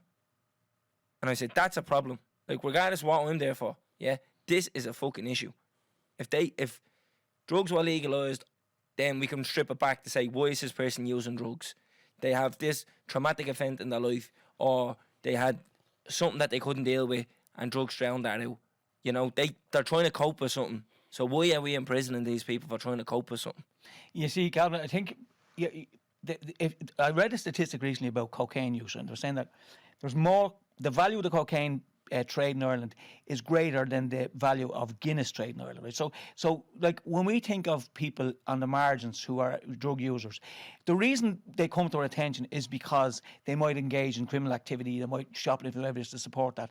But the vast majority of drug use is done by people who are very well paid, who can afford 400 euro, 500 euro a week out of their salary to buy their cocaine or whatever it might be, and they never come to the attention of the law, right? So the other side of legalising drugs, I have to say I have mixed views on it. I think what we need to do, rather than go and legal, and obviously you're not going to legalise everything. Decriminalise. But we need to target the people that are most affected by it, and I don't mean just by the use, but it's like the people that end up in the criminal justice system for stealing to support their drug habit. And most of those people, by the way, I think, and again, this is me taking a big leap here because I don't have statistics to say it, but I think most of those people are addicts rather than drug users. So you can have a drug user who can function very normally, go to work, most of them do, all the professions drug we use know. and drug abuse, that's the difference. Yeah, there's a big difference. A huge difference there. And I think Lynn actually said it to us, that I think there's more people people in middle and upper class areas that use drugs rather than working class areas that use cocaine. Cocaine use is more. Cocaine doesn't discriminate. I've seen all sorts of people use cocaine, and I mean everybody use cocaine. All different classes, all different ages use it. Male, female, name it, they use it. And I've seen it's back now because money is there again. I mean, cocaine is just, it's the drug of choice now, you know, particularly in the middle class, particularly in the professional classes, you know. There's a kind of I won't say there's a negativity associated with, we'll say, tablets. There's a negativity associated with hash, but there is kind of it's nearly hip to be using cocaine, you know, rather than, we'll say, the more what we call lower class drugs. Yeah. That's my view. Again, I don't have it based. It's not based on horrible drug. And like I was saying earlier, look, my friend who only got out recently enough said to me, when he got sentenced by the judge, he'd never been happier because he owed out bills, which he ended up getting paid off and all. But he said there was no way he was going to stop doing coke every single day unless he got sentenced. He said, when I got sentenced, the relief I had, they're going to wipe the fucking thing. which is terrible to think. Yeah. Like, because although it's easy to say, well, you're fucking still going and using it, but when you're addicted to something, you'll do anything. You go to the bleeding end of the world to get it, you get me? Yeah. But getting locked up then for him was a relief. Just to And go you in. know, in some cases, and that's the other side of prison, sometimes it breaks that chronic cycle that people are on, so they get a sentence. There's nearly a sense of relief because, you know, when you go into prisons will tell you prison food is terrible, right? But the reality is, it's what you call it's industrial catering, right? So it's not beautiful, but Yeah, it's it's made on the mass. nutritious. It's It's for made everyone. yeah, Yeah, exactly. yeah. It's nutritious. It meets the requirements from a dietitian's perspective. All that kind of stuff. So lads are coming in. They're getting 3 meals a day. They're getting a level of medical treatment, and I would say it's a good level of medical treatment. Addiction services are there. They're not there but they're not there in the community either. They're not there as much as they should be. So it gives a guy an opportunity to kind of pause everything, right, and stabilise and maybe reinvigorate their health and all that kind of, which does happen, and that's what I'm saying. If the supports were only there when people came out of prison, that cycle would be broken. And you know the really sad thing about we'll say imprisonment is it's very much intergenerational. So like I'm 30 years in the prison service now, and I'm seeing the sons of lads that were young in their 18, 19 when I joined the prison service, and now their sons are in. And very often when they come in for a visit, if they see me, they'd be chatting to me as if we were friends. Like they were saying, "Do you remember such? And did you ever see such and such?" And that kind of, it's like reminiscing, you know. Yeah. But that's an intergenerational thing. And again, if somebody, especially a young lad, because we have some women locked up. There's no doubt about it. About 200 or thereabouts. But predominantly, prisons are made up of men. And if we can get somebody when they come out of prison and support them, and employment is a big issue, and meaningful employment, not just a job where a lad gets the minimum wage, because that is not attractive to somebody who has been used to €500 or €600 a week, whatever it is. So we need to give people meaningful jobs that give them an opportunity to live a decent life, so support the family of a family, and break that cycle. And then their kids will never know that the father was in prison, and it never becomes a norm. Like it's actually one of the saddest sights in prison is when you see generations coming through. but when you see young kids coming in to visit fathers, because it's strange. It's a really surreal situation. Women, usually girls, bringing up the kids to see the husband or the partner, whatever it is.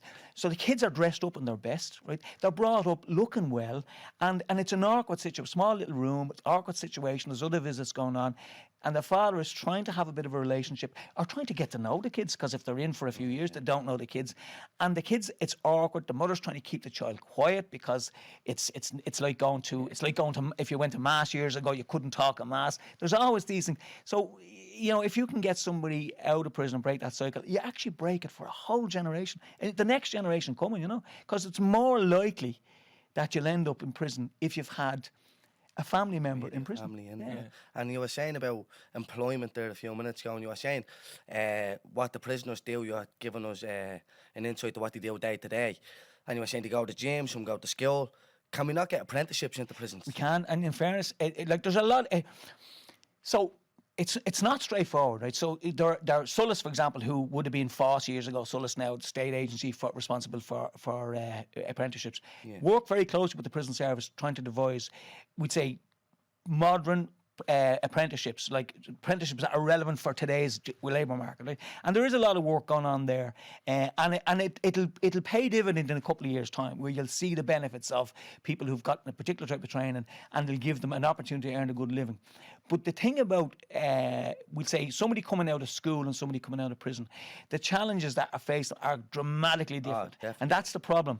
And I always think that, and I've seen, people who are really committed, say, they come in, like, we've an expo in Mountjoy tomorrow, there'll be 20 employers there coming in that really want to try and support somebody coming out of prison.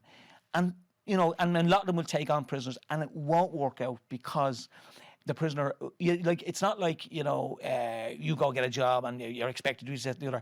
Very often, lads don't turn up, right? If they're still using drugs, they're going off to get whatever drugs they need, and they're not turning up for work. So you have to be very patient and tolerant of people. Not everybody, I'm generalising here, lads, but you have to be very patient with somebody who leaves prison and expect them to make a mess of it occasionally, and be prepared to overlook that, and be prepared to, like, for example, if somebody has an addiction, they're dealing with it, and they're meeting an addiction counsellor, you need to be say, you know this, you take the afternoon off and go and see your counsellor. And like, the funny thing about people leaving prison, and again I generalise, is they'll always tell an employer, yeah, I did 6 months, or I did 12 months, or I did 5 years, whatever it is. Like, there's an employer in the UK that Timpsons, they've shoe repair, key cutting, and they're all over the UK. They're usually in supermarkets. And he's a very wealthy guy. He told a story about going into one of the prisons in the UK. This is a good few years ago, and he felt, you know, his family, they used to foster people, right? So when he get up in the morning, he come down and there could be 4 or 5 foster children there. So he had this sense of, you know, I'm very privileged. I need to help people on the margins. So he went in and he got 10 prisoners, took them out to one of his shops and gave them a job. And it was a disaster because he didn't do any of the preparation that was needed, right? And they robbed from him, they sold drugs in the shops, and it really was a massive eye-opener for him, right? But he didn't stop. He said, you know, we look at, well, why did they do this, and why did they do it, and what can we do to stop them doing this, that, and the other? And they did that. Now, Timpson's now 10% of their staff are all ex-prisoners, and an awful lot of them, he says, and he's very proud of this. An awful lot of them are managers. They're running shops. They've a huge amount of responsibility. But the one theme, common theme for them all, is they'll always be honest with you. They'll always say, look, I really appreciate the chance. I did make a mess of this. I did make a mess of that, and I'm trying my best. Now, if you think about it, what other section of society is as honest when they go for a job and when they look for a job and when they say, you know, I made some mistakes in the past, I really made a mess of things in the past, but I really want this to work for me, you know? So Yeah, it's does that make sense? Yeah, Yeah, I it wanted does. to actually ask about that because Lynn always touches on the Spent Convictions Yeah. Act.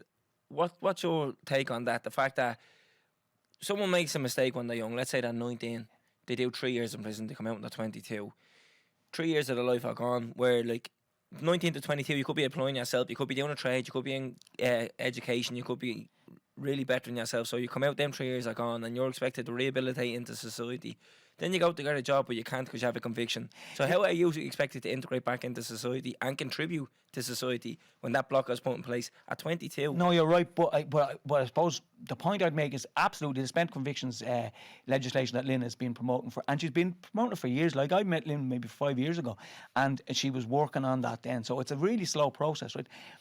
But one of the, and that's not in any way to take away from, you know, the spent convictions legislation, but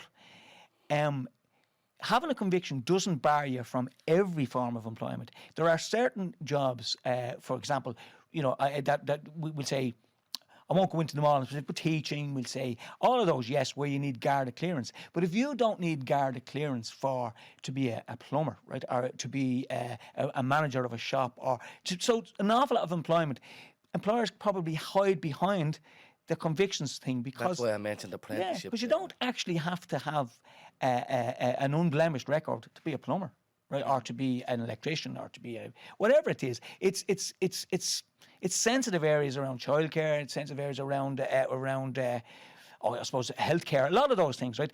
And yet that's why the spent conviction legislation that Lynn is working on is so important, because it opens up every form of employment to people. But I don't think we should forget that there are a huge amount of jobs that anybody can do if you have the skills, regardless of what your previous record was. If you're skilled enough and motivated enough to do them, it doesn't matter if you have 100 convictions. Yeah, well, what I'd ask you then would be like, so I spoke about my friend earlier who went in and he was happy to go in because he was getting away with the coke then, yeah? So he only went in for 6 months, right? So what's your take on minor sentences? Because now he's at the going in doing 6 months, yeah? And say he goes in there, goes to the drugs counselling courses, gets out, gets clean, fresh, wants to go for that goal of being a teacher, wants to go for this. He's at the getting away from that, he's fresh now. But it's still on his record for a minor crime, a minor sentence. What's your take on minor sentences? And is there surely there's a better way to benefit. The prisons don't benefit. You have another body in there. It's more money spent on a prisoner. And he doesn't benefit. He now has a conviction. Like, that's with him for life now. And for what? 3 months? 6 months? Well, you've just said what my take is on it, right? Because the bottom line is, even for somebody, short sentences are pointless, in my view, right? I'm speaking as Eddie Mullins, they're pointless, right? Because as a service, right, it takes us a year, 2 years, 3 years to deal with people. So, if, for example, if you're engaging with psychology, right, and you're doing 6 months, you're gone before you've actually had any benefit dealing with psychology, right?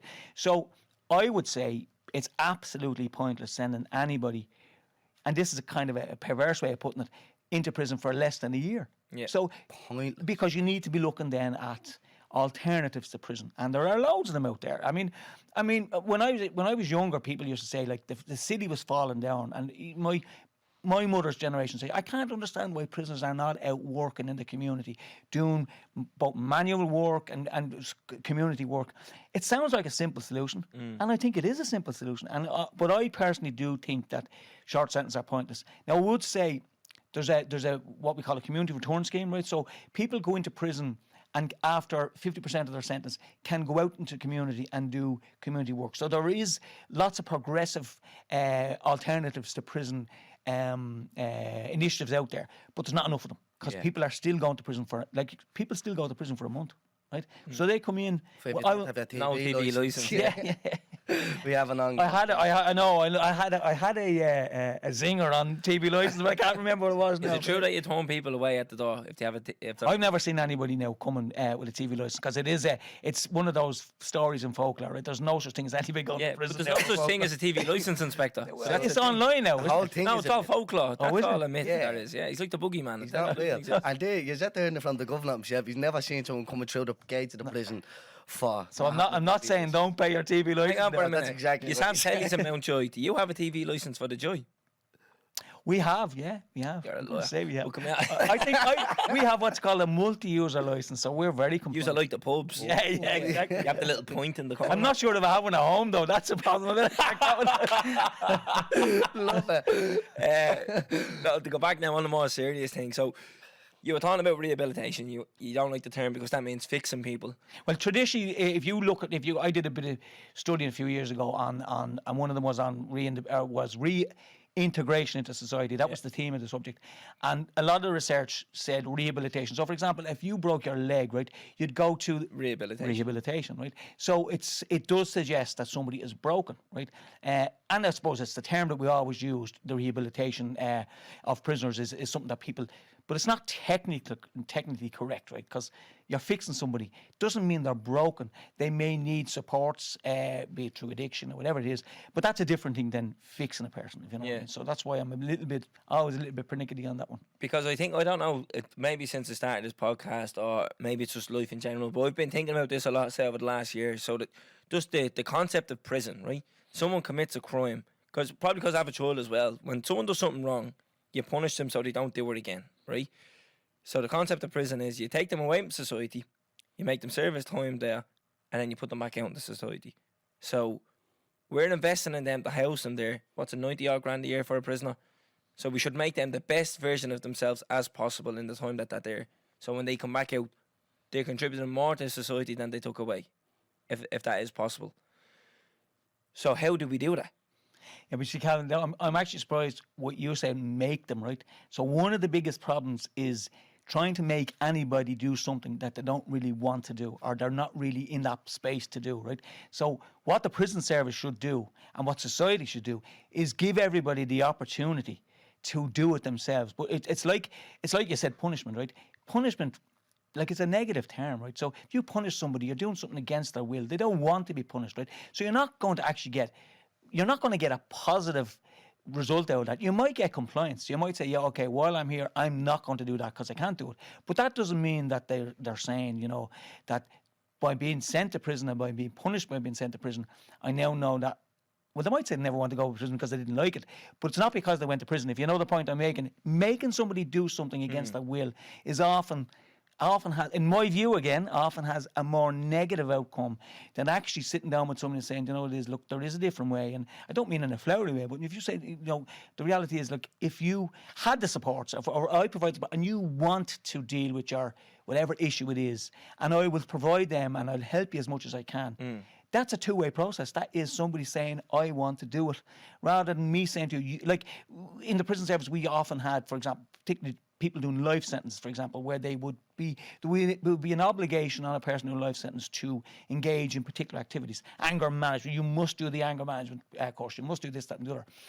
And now we're looking and we're saying, well, hold on, rather than saying you must do it, you must want to do it. You must say, something must come in your head and say, you know, it is, I'm in this situation because I can't control my anger. When I'm out, whatever it is, there's a trigger there that causes me to engage in violent behaviour, which has resulted in me ending up in prison. And when that trigger is there and say, I need to deal with that, and then I'll deal with the professionals, or the professionals deal, because it's an equal two-way process then. Does that make sense? Do you know I get where you're coming from, but what I was thinking is that, like, if somebody says commits a crime, they get like a 7-year sentence, which is a decent stretch. In 7 years' time, when they get out, or whatever it is, with remission, whatever, you want them to be a better person. Surely they have to be a better, like, what, or else what was the point? Yeah. Or what's the point in even letting them out then if you know they're not going to be a better person? You know where I'm coming from there? Yeah, I do. Now, there's two. First of all, we have to let them out. So even if they're not a better person, if they've served their sentence, that's it. We've no authority to keep them any longer, right? Because there are people who say, hold on, you know, he could do it another year or two, he might be better. But that's not the way the system works. And the other thing is, I firmly believe you have to reach a point in your life where it's more or less your choice, okay? And it might be not something you don't want to do, but you realise, if I want to spend the rest of life with my kids or whatever it is, I need to do this, right? So even if it isn't something that you're comfortable with, but if you realise that this is my only route out of this situation, then you'll see people will engage and you'll get more out of them, right? It's a bit like, I think when I go back to school, I mean, I can remember when getting ready to go back to school in September, I loved the idea of going back to school, and by the middle of September, I hated school, right? Yeah. And no matter what people said to me, you know, it didn't change the fact that I didn't study because I didn't like it. And I think it's the same, maybe simplified, but I think it's the same when you want to change a particular behaviour, or a behaviour that's gotten into a particular situation. If you don't realise that you need to do that and want to do it yourself, nobody can make a change. This is getting very heavy, lads, isn't it? Oh, Jesus. This is what we do. It's what we do. Yeah. It's not all blade fun and giggles, but I think it's a great insight, because I think the prison system and stuff like that is alien to a lot of people out there. Like, I think without, I think we know more people who've been in and out. We have sort of an insight. We don't have to be in there ourselves. We have an insight, but like, we sort of have an idea of what goes on. So I think you talking about it now on the podcast, to a lot of people that's alien. So I think it's good to give an insight to what it's like.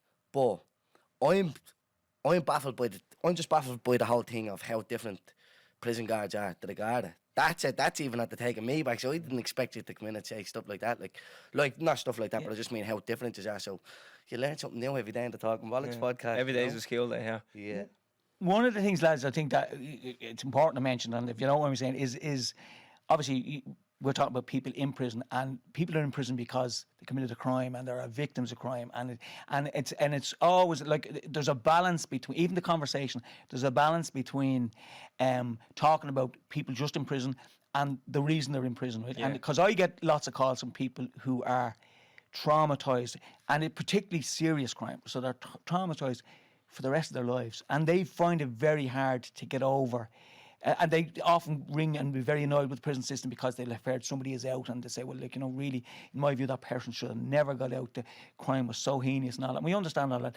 And like, the point I'd always try to make is, if you can prevent somebody from going into prison, you know, and like, criminality, the behaviour does spiral. So you have, you know, you might go in for a relatively minor offence. The next one might be a bit more serious. The next one might be a bit more serious. Then before you know it, you're in for a particularly serious offence where there's a victim who has really been impacted by it. And to try and justify this when I'm talking in defence of people in prison, and I'm talking about what I think we need to do to help people in prison, I try and say to people who are victims that, look, it's terrible. I'll never actually fully understand what you're going through, because thankfully I haven't been in that situation. But I do believe if we support people, you know, maybe someone will be saved from being in the situation you're in. And I think you cannot forget victims in the whole discussion around the purpose of imprisonment and the impact of imprisonment. I come from the background where I'm meeting people, I'm seeing the impact it has on families, and you have to say it's immense. Like, it's not just the one individual that goes into prison who's doing the sentence. It is generally the entire family, right? And there still is an element of shame about it. Like, so particularly from mothers, they hate to admit, like we talked earlier, Terence, and you were saying about somebody who was said they were away, so the children think that person's away, and that's a very common story. Daddy's gone to England to work or whatever it might be. So that suggests that they're ashamed of the fact that he's in prison. So, but it's kind of a subject that you need to get a balance on. You know, like if you come down on the predominantly on the side of one argument, because I've had arguments with people who believe that, you know, people don't get long enough in prison and there should be more people in prison and we should build more prisons, and this stupid notion that prison's a holiday camp, and I can assure you it's not a holiday camp. What's your perception? Oh, look, prison is a really, really difficult place to be, and it's not, you're putting somebody who first of all doesn't want to be there. Like, think about it. Mountjoy has 712 men in a small area, right? Okay, thankfully they all have an individual cell, so you have that space yourself where, you know, you want to go back to your cell to be on your own, you can do that, right? But for most of the day, it's an unnatural environment for 712 men all to be in their own company. There's a lot of female staff and all that, but, you know, it's not a nice place to be. There is bullying, there's intimidation. It is definitely a place of last resort, and it's not a holiday camp. And when somebody says, oh, they have tellies in their cells, like, who doesn't have a telly? You know what I mean? That is a basic, well, most people don't know because they use their phones. I was just going to say, somebody else said that to me, but for my generation, a telly is just a normal thing. So, but it is about a bit of a I think that comes from people who have very narrow minds. Like, a lot of people don't even ask what the crime was yet, but they hear of a prisoner and they go, well, they're in there for a reason, so they should have nothing. And you're like, you don't even know what the man done. Circumstances. Yeah, like, you don't know what that young fella or what that person has gone through in life to end up in that situation. That they could have just literally, like, wrong place, wrong time kind of thing. Oh, and that happens. There's no doubt about it. Like, it can be unfortunate. Like, even there's a real... again, because it's a very sensitive one, because there are victims, but the whole idea around a one-punch crime, right? So when somebody is unfortunate enough to be injured or fatally injured following a punch outside a nightclub or whatever, outside a pub, whatever it might be, like, when you think about that, and another area where it's really, really traumatic is road traffic accidents. So when you see a group of lads, Donegal, for example, went through a really difficult period a few years ago when there were several young people died in road traffic accidents. Families lost, like, it should never happen. They lost young people. But equally, the person who drove that car was irresponsible, was reckless, shouldn't have driven, all that, but didn't go out with the intention of killing his mates or his friends, or, you know, so, and that's a really emotional, sensitive area, and it's hard to actually say on either one side or the other, because I've seen the people who are serving the sentences, and you say that chap will never be back in prison again. It's horrendous. Does he deserve to be there? Well, he does, because he did a criminal act, and unintentionally, because it was stupidity. I'll drive the car, whatever. Did a criminal act, and a number of people lost their lives. There's no winners. Everybody's a loser. If you know what I mean. It's one of them situations where you have to look at every single thing. You do, and like, I know people will say that I'm flippant when I say that, and I'm not, because I'm never trying to minimise the impact that it's had on the families who lost children. But I've seen the other side where parents have come in to support a son who is absolutely ostracised in his community because of a reckless thing. And you know, I hate to say it, but it could have been any of the other people in the car who could have been the driver. You know, not saying it in any way saying anybody was culpable, but those are tragic situations where nobody is a winner. Everybody is a loser, you know. And you know, that's another side of the whole. So, like, prison is made up of it's a microcosm of society. Everybody is, like, I was going to say every section of society is represented. It isn't really, okay? There's a lot. Please, on to my next question. Okay, well, I won't say any more, so go on. So, what's your take on classism in prisons? Because it is an overwhelming majority of working class people in prison. Yeah, I wouldn't disagree with you. And again, this is Eddie talking. This is not the prison service talking. I do think my own experience over 30 years is that there's a much disproportionate number of people from marginalised communities in prison. There's no question about it. And I'll be controversial and say, in some cases, people from privileged backgrounds can afford the best legal representation. I'm not saying that the legal system is corrupt in any way. I think we have a good legal system by and large, but I do believe They pay for the best representation. well, yeah, you know, and I mean, you're not paying for the best for no reason. So I do think, and I do. Now, having said that, I have seen people come from middle class backgrounds and wealthy backgrounds, and you know, I've seen them in prison. Certainly not as many as people from working class backgrounds, but the impact is as stressful on them. In fact, I think I was saying to you earlier, Calvin, from our point of view, it's even more difficult to manage somebody who comes from a privileged background, because the level of fear, the level of intimidation that they may be subject to is far greater than somebody who comes in. And very often a guy come in and we do what's known as a committal process. So we'll meet the guy the next morning. So it'll be a governor will meet him with a chief, come in and go through. There's a kind of a standard form we'll go through in terms of family, where he's in, is he appealing this sentence, there's any particular issues he wants to raise with us, you know, is he struggling with mental health issues, is he struggling with drug addiction, and do you know anybody in prison? And very often the lad will say, yeah, I know Calvin up on D3, I'll go up with him, I'll be happy there, I'll be safe there, I'll be comfortable there. So there is a support network for people, because more people from working class backgrounds are in prison than there is for somebody from the privileged background, right? That's not a justification, by the way, for people from working class going in and not from privileged background. But as I said to you, I think if I don't have a statistic on this, I've read it somewhere, but I can't just think of it at the moment, where if you, for example, look at the reason a person engaged in criminal activity in the first place, because maybe to support an addiction, right? So they shoplift or they stole or whatever it might be. So the person from the middle class background doesn't have to resort to that to support their drug addiction, so they don't come to the attention of the law. Now, I know I said that already, but that's a fairly big factor in terms of differentiating who ends up in prison. Definitely, that's why classism, it's definitely classism, there's no question about it. But the people from the middle and upper class areas will now be like, oh, well, you was doing that. I have a point to make there, actually, Go on. because you're talking about they don't face that. The minor The petty poverty, crime, and- that comes with petty crimes though. So when they do come before the judge, then because the petty crime is ruled out, it'll be before a more severe crime. So the fact that they then don't go to the prison service from that should tell you there's classism there, because you're ruling out socio-economic factors there at the bottom, saying, well, someone from an affluent area is not going to suffer from Well, heroin again, it's addiction. not everybody. Right? But, So they won't shoplift. So that's already gone. So then why are they in court? Oh, well, then it must be for a more severe reason. Well, I don't know. Let's say it was they got caught in possession of a high quantity amount of drugs, yeah? If someone from the northeast in a city, and let's say somebody from, I don't know, Portmarnock, think of a leafy suburb, Portmarnock, take your pick, they both come before a judge with that kind of charge. You know what I mean? You don't need me to fill in the blanks there. No, you know, it would be wrong for me to comment, because there's the whole integrity of the court system, and it's you know, by and large we have a fair judicial system, I think, right? Others would disagree, but I think we have.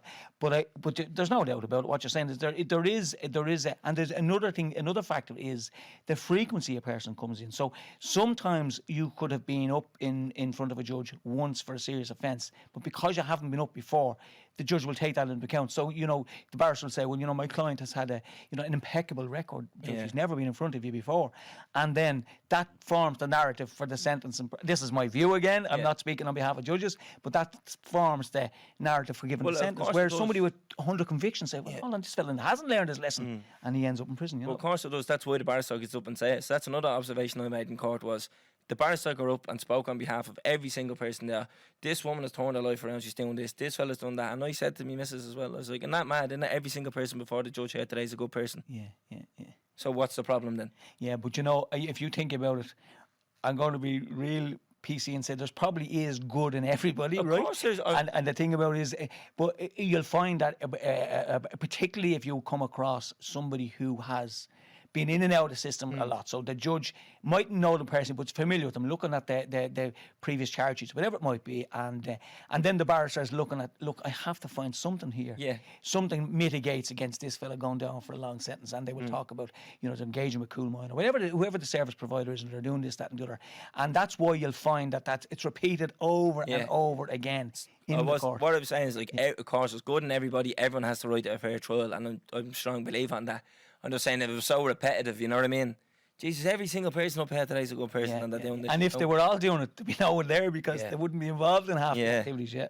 But yeah, so that was just, you said yourself, how you manage people from, how would you manage someone? So let's say these two fellas, they're both caught in possession or wherever. They both face the judge. One is from Portmarnock, one is from Sheriff Street, for example. But they both do get a sentence. How do you manage that?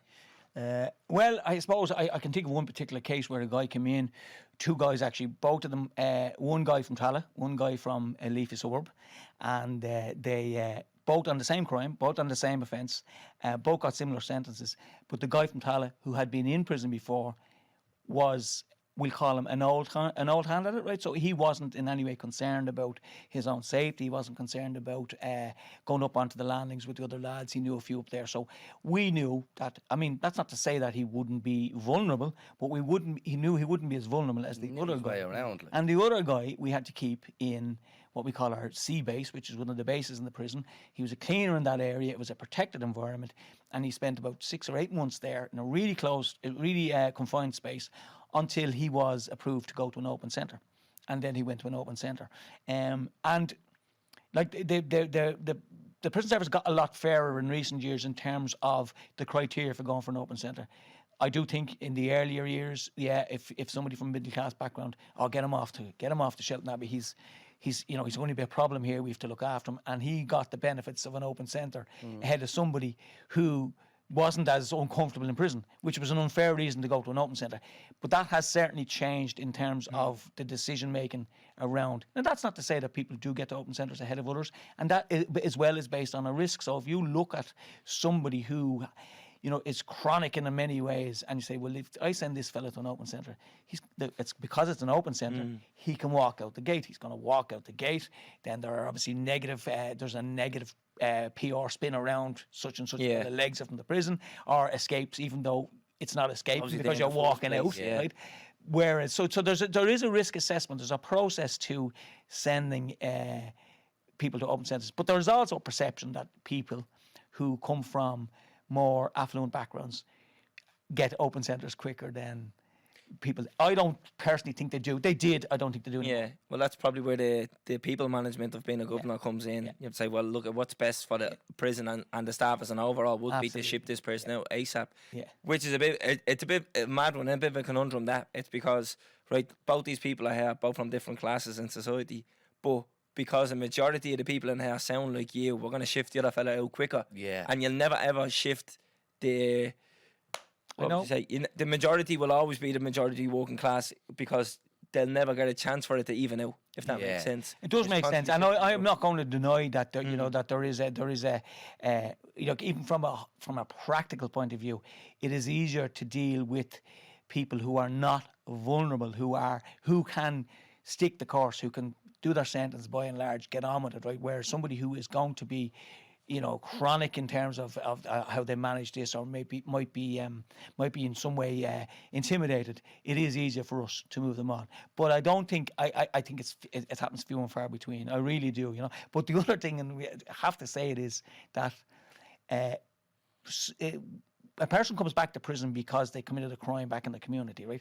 And they commit a crime back in the community because the services and the supports and is not there, right? Yeah. So if you want to stop somebody coming from prison, then society, and a big part of that, by the way, is actually welcoming people back in and not judging them like Lynn ran did a podcast there recently, and I listened to them all. Obviously, I was in Wheatville at the time, but one small little conversation she had with one of the prisoners was about forgiveness, right?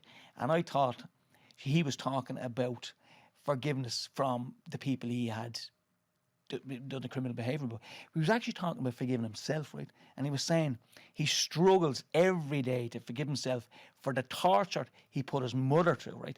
And he looks at his kids and he struggles to forgive himself. And I said, like, I mean, of all the conversations she had, that was the one thing, like the amount of guilt that prisoners carry because they know that they have let people down, and especially the people that are near. They don't not necessarily care about people they don't know or society, but they certainly do care about the people that are nearest and dearest to them, and the impact it's had on them. And they really do. And your man, like, I'd advise you to listen to some of our podcasts. We have, yeah. They're really Listen, powerful, awesome, aren't they? yeah, And like this conversation, and it struck me. I said, Jesus, you know, I never thought of that. I never thought of the guilt that they carry. I often thought about, you know, What they done, what they did, and who should forgive them, and should they be forgiven, and should they feel a sense of forgiveness. He wasn't interested in that. He was just interested in what he had done and how it had impacted him. So, like, I thought that was a pretty powerful There conversation. was a few powerful things that I've heard, Jordan. Remember when we spoke about the fellow who said that he'd rather be in prison. Yeah, Because more support in prison. He loves music and he loves rapping, and he gets to do that in there. And there's a place for him to go to do that. When he knows when he gets out of prison, he's not going to have the money to go and do that. So if you think about it, like the amount of really good musicians that were discovered in prison. Now, I don't mean they're not making a living out of it, but in terms of either learn to play an instrument or were able to play it and perfect it, right? Now, if you think of it, they would have never gone to a guitar school in the community to learn, right? So they're in prison and they're used, and I think that's a good use of their time in prison, right? It mightn't transform their life, but it gives them, like, I've seen guys. We're going to have an event there in 2 weeks' time. The Johnny Cash. You've heard of Johnny Cash, I presume. So Johnny Cash would have been 90 this year, and Johnny Cash did a lot of work in the States in prisons. Yeah. So the American embassy contacted us and asked us, would our choir, which is we call it a prison choir, but they're just a good group of singers, and the soloist choir record 2 of his songs. So they're going to stream them live. You might play it on your podcast, actually, if I send it down to you. But anyway, they're going to stream this. They're going to release this. These 2 songs. They're 2 famous. One is Folsom Prison Blues, I think. Of course there is. Yeah, and the other one then is, believe it or not, is the 40 Shades of Green, because seemingly he liked Ireland when he came to Ireland. So they're the 2 songs. But the point I was going to make was, when you listen to the lads both singing and playing the instruments, and it's just like, it's as good as any session, anywhere you'd go to listen to music. So things like that. Sport is another great one. Like we talked about Philly McMahon. Like Philly comes into the prison.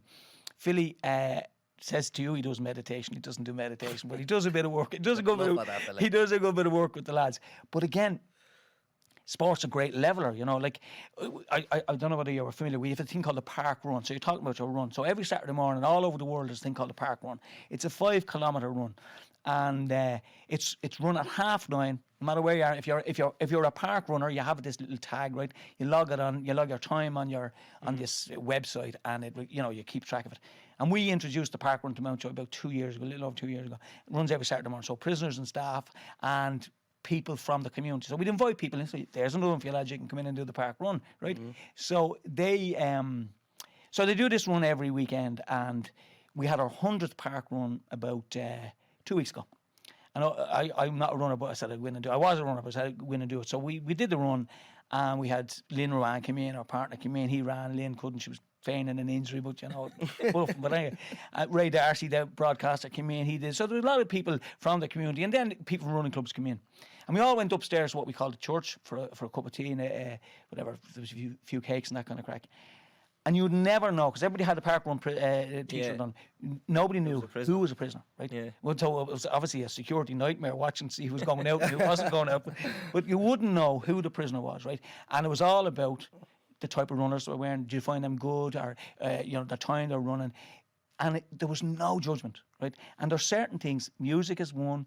I think adult education is another, where teachers, I mean, we've phenomenal teachers in Mountjoy who work with lads, and it isn't about what they've done, it's about what they can achieve or what they can do.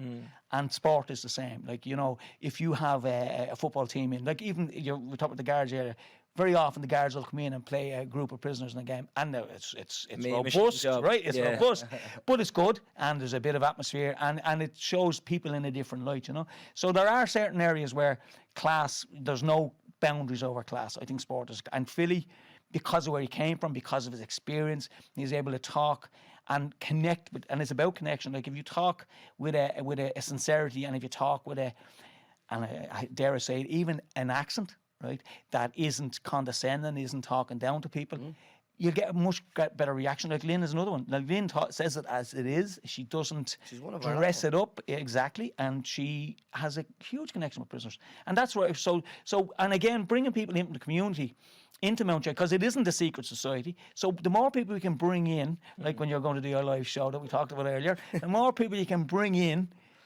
the more they see that these people are normal. They've made a mistake, you know, but and some of them made several mistakes, and some of them are really serious mistakes, and wouldn't underestimate any of that. But the why, more people you can bring in, humanising them. humanise it, exactly, and normalise it. You know, Yeah, fuck like it. the run is a great example. Like it's 7.5 laps of the prison, right, and it's just for that 7.5 laps, it's competition. It's, you know, prisoners want to beat other prisoners. human nature. Yeah, It's just great. It's great. And normality. that's what I was going to say. That park run is one of the best ideas I've ever heard for something Brilliant. like that. It's brilliant. And were you saying that the prisoners then get to go up and have the cup? Oh yeah, so cakes we all as well? after every park run. So there is half an hour where, whenever people cooling down, wherever they go, and have just pump action, flask of tea, few biscuits, and a chat, and people talk about And how frequent is the park run? every Saturday. So, I'd imagine you nearly have the whole fucking prison doing it. Well, no, I see, unfortunately, no. In terms, we have to be. It is a prison. You know, it So is what? a So prison. it's a selection of. Well, it is. It is. But So- it's, I mean, a high demand. You have, Oh, yeah. You have to So- run 5k under 25 minutes to qualify. Yeah. Now, Yeah, the that's great thing what I about the park run, because I did it in 27 minutes, so it was very slow, right? But there's always a back so marker. slow, that's Ah, easy no, going. it's slow. Well, I'm telling Lloyd, once you run 5K lads, it was without really stopping, 30 minutes. that's I'm the telling Lloyd. But there's always a back marker, right? So you're never last, right? So even, like, I can remember one particular prisoner, I won't describe him because, you know, he'd be identifiable, but he was a very heavy guy, right? And chaotic, like a true drug use, big man, really, really chaotic. I'll tell you 2 stories of him real quickly. He went up to what's known as the progression unit, which is a particular part of Mountjoy where people were getting on well. He went up there. He'd been chaotic in the main prison. Started to work with Philly, right? Getting on really well with Philly, and started to do the park run.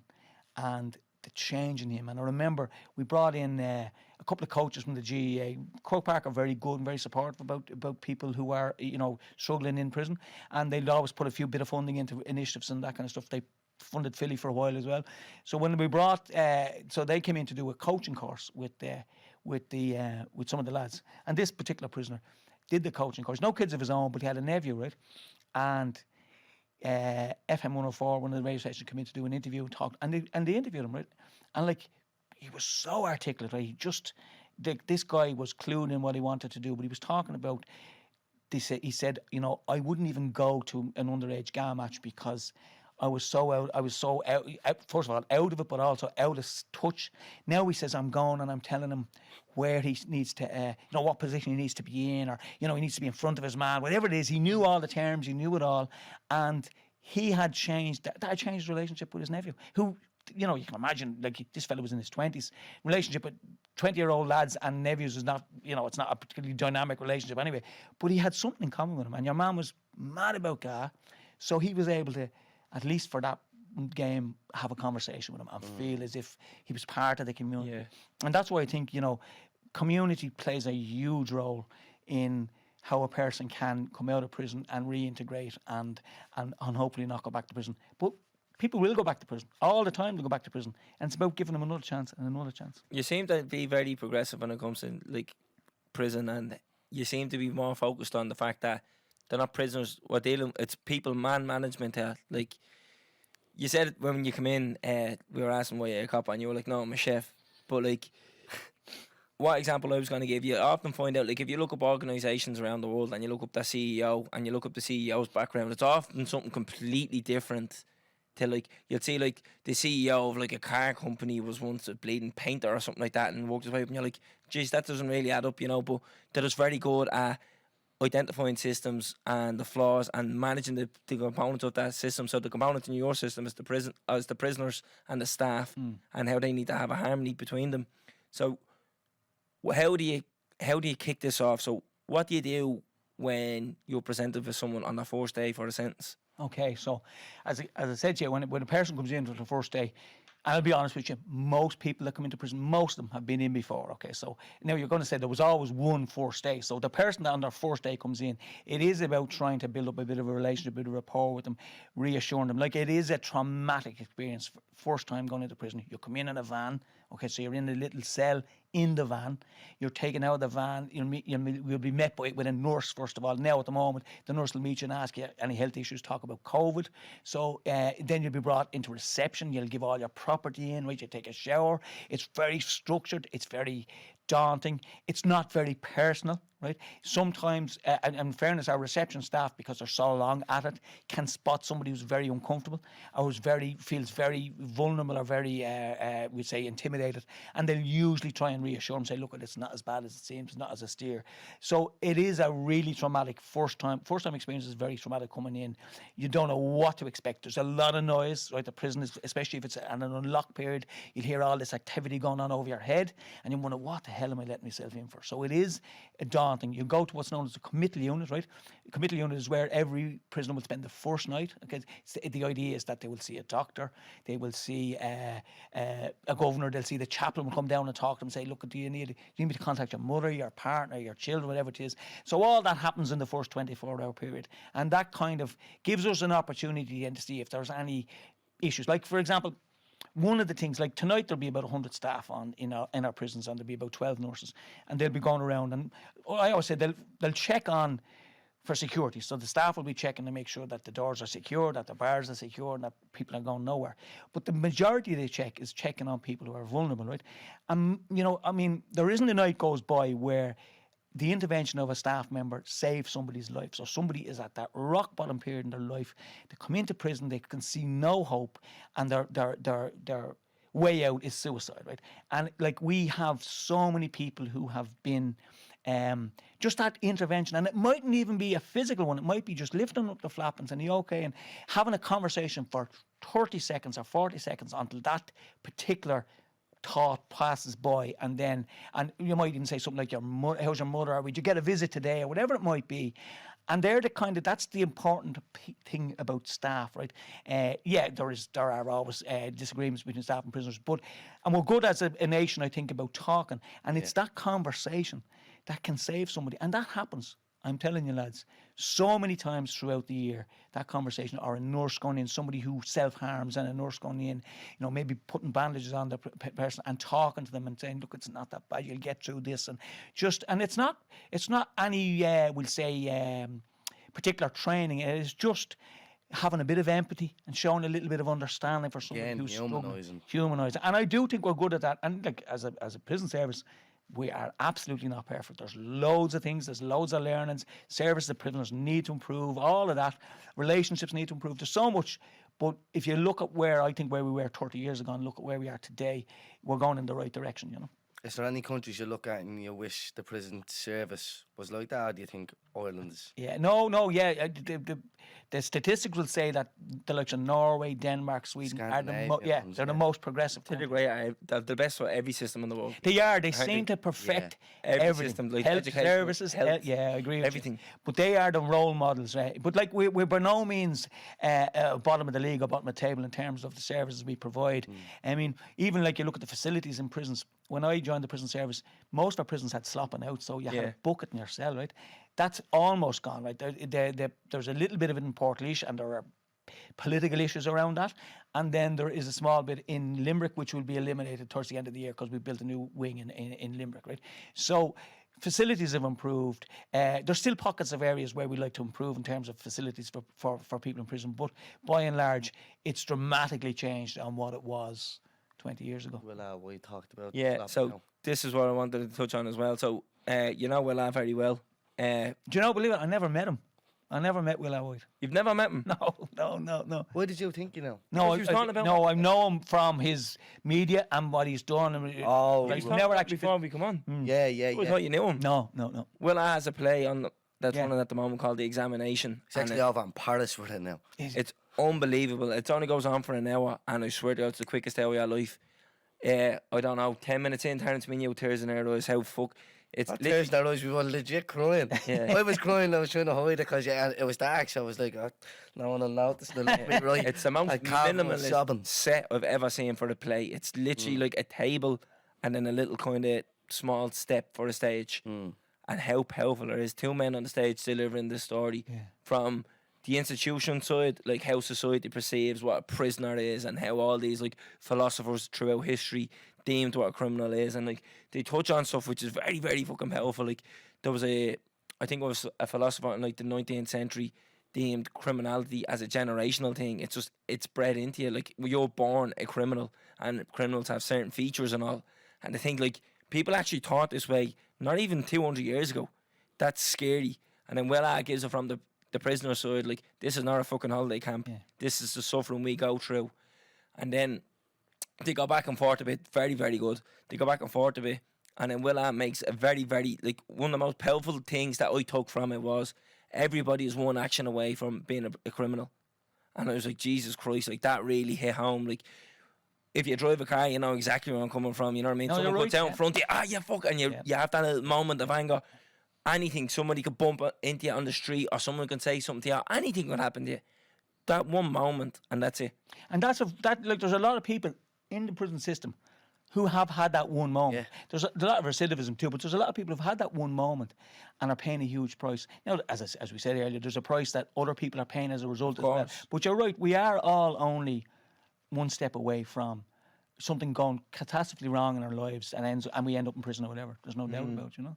But if you get a chance, it's called the examination. We might try and get him to bring it in. We usually get people to bring in. But I'd say he would bring it in. It would be. He definitely will. Reach out to him. Yeah, He's doing a national tour with him next year. I swear to God, it's one of the most powerful pieces of media you'll ever experience. Definitely the Sounds best it, thing yeah. I've ever went to. Ever. Like, I could not believe it. You have every emotion during it, don't you? And that it's funny you said you cried, because that is prison, right? Like, you know, there's, you know, when you put a group of lads together, there's a lot of testosterone, there's a lot of aggression. Yeah. Individually, they're struggling with so many demons, right? And when you get to have a conversation and you break down any barriers that are there, the honesty that comes out, you know, and the emotion that comes out, and you know, you can get that. And an hour later, the same fella give you a punch, by the way, if he was in company and he was provoked, you know. So that's the kind of raw emotion. Like, you know, male and female prisoners are so much different, right? Because female prisoners, first of all, I think in many cases, their lives are even more chaotic, because the judicial system are slow to send women to prison, slower than they are to send men, right? I think the difference is women are more in tune with their emotions, and are more, they will articulate the problems they have. Lads bottle it up, right? Now it's getting better, so people will tell you, for example, I'm feeling suicidal or whatever it is, and when you get that trigger and you know, then you can start to deal. And sometimes you deal with it in a way where they don't want you. They might have to say, look, I'm going to put you in a special cell for the night. They don't want to go into a special cell for the night, but while we've concerns about their physical well-being, that's our only tool. We don't use it as a punishment, so it isn't about punishing somebody, but it's about getting over that particular period in their sentence. But yeah, you're right, it's a very emotional place to be. I've two Will more come things. up because of the slopping out stuff. Yeah. No, go on about the slapping out. So that's where he goes into statistics and breaks it down to slopping out, like, and how many, like, he goes year by year when it began to change the percentage of it in Irish prisons, how many prisoners use it, and he goes into detail about what slopping out actually is. You have a bucket in your cell every morning, you have to empty it out, but he was saying how the landings are structured. Yeah. So, like, if you're at the end of the landing and you're close to the slopping out, everyone has to carry that pissy bucket past your cell. And you know, lads, Will was right. Of course, he's talking about prisoners, but staff had to stand there, right? So I would stand. I remember as a recruit standing at the bottom of the landing, right? Because areas where there could be contention, right? Showers, toilets, right? The toilets were at the end of each landing. So you stand there, and there'd be a parade of prisoners coming down with a bucket, and to be emptied. And, like, you know, it's the contents of your own bucket is bad, but somebody else's bucket is even worse, you know. So you had to. So it was a horrible place for everybody. It wasn't just a horrible place for prisoners. It was a horrible place for staff.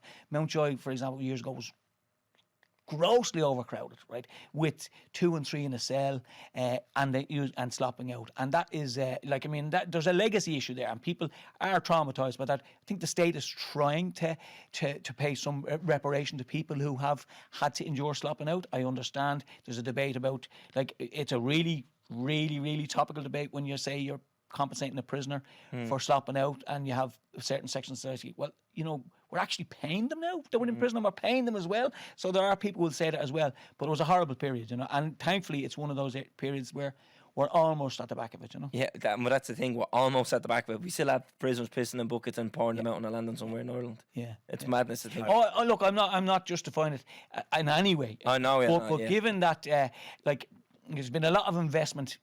Prisons don't resemble what they look like. There's been a lot of investment. You have to start somewhere and finish somewhere. Yeah. We're almost at that. But you're right, of course. 2022, people using a bucket, you know, to use as a toilet is not acceptable. It never was, and it continues not to be acceptable. But it isn't the problem it was. That's all it's. Yeah, I have 2 more things to touch on before we wrap up. If you want else, No, I'm fresh. you You seem to be very, like, you look past what's going on, you look at the person when they come to you. Is it very hard to look past the crime they've committed or the sentence that they're carrying when you meet somebody? Do you know, it's funny, if I'm reading something, right, if there's a court case going on now, right, we say a murder trial, whatever it might be, and you're getting the details reported on the news, right, and you're saying, God, that's horrific, you know, absolutely. You look at or for example, you hear of a victim impact statement, or you'll see on the steps of the court, you'll see, you know, somebody who's been a victim of a horrendous crime, and your heart goes out to them, there's no doubt about it, and you say, God, that's shocking. And I know then the following morning, I might meet that person who's been convicted, who's been sentenced to a life sentence, or whatever it is, and you go in, and I don't know what I've never consciously done it, but I've always managed to go in with a completely dispassionate view and sit down. I might think afterwards, I say, Jesus, I didn't like your man there. Your man is not a bit remorseful. That's just human nature. But I've always been able to sit down and take the details, talk to the person like I would talk to anybody else, and go through the process, right? Do I have particular emotional thoughts on it? Of course. I mean, you wouldn't be human if you didn't think of a particular crime and how heinous it might be or whatever, yeah. But you have to get by it, because the only person that'll struggle on that is you, right? Because you don't change the fact that the person's serving a sentence, but you're going home thinking about it, and you're so I don't know whether it just happened over time, but it's certainly not something that impacts me. I'm more likely to have an opinion while the trial is going on, and you're listening to the evidence that's presented, and you're saying, you know, this and that and the other. But when they come in, no, kind of, and I think most of my colleagues will be the same. They kind of just say, you know, it is. We go through this process, and you see people then doing sentences, and you know, and like particular life sentence, you're seeing the same person. You might move prison, or they might move prison, but you'll always come across them again. You'll see them maturing. You'll see their whole behaviour changing, their thought process changes. You know, their hope changes. You know, there's so many things that changes about them, and very often. And there's one thing I'd like to say, because people always think when they talk about life sentence prisoners, and they think about, you know, how long should life be, or, you know, life should be life, is always a phrase you'll hear people saying, and particularly in certain sections of the media. First of all, life is life. Okay, when you get life sentence, you're serving a life sentence.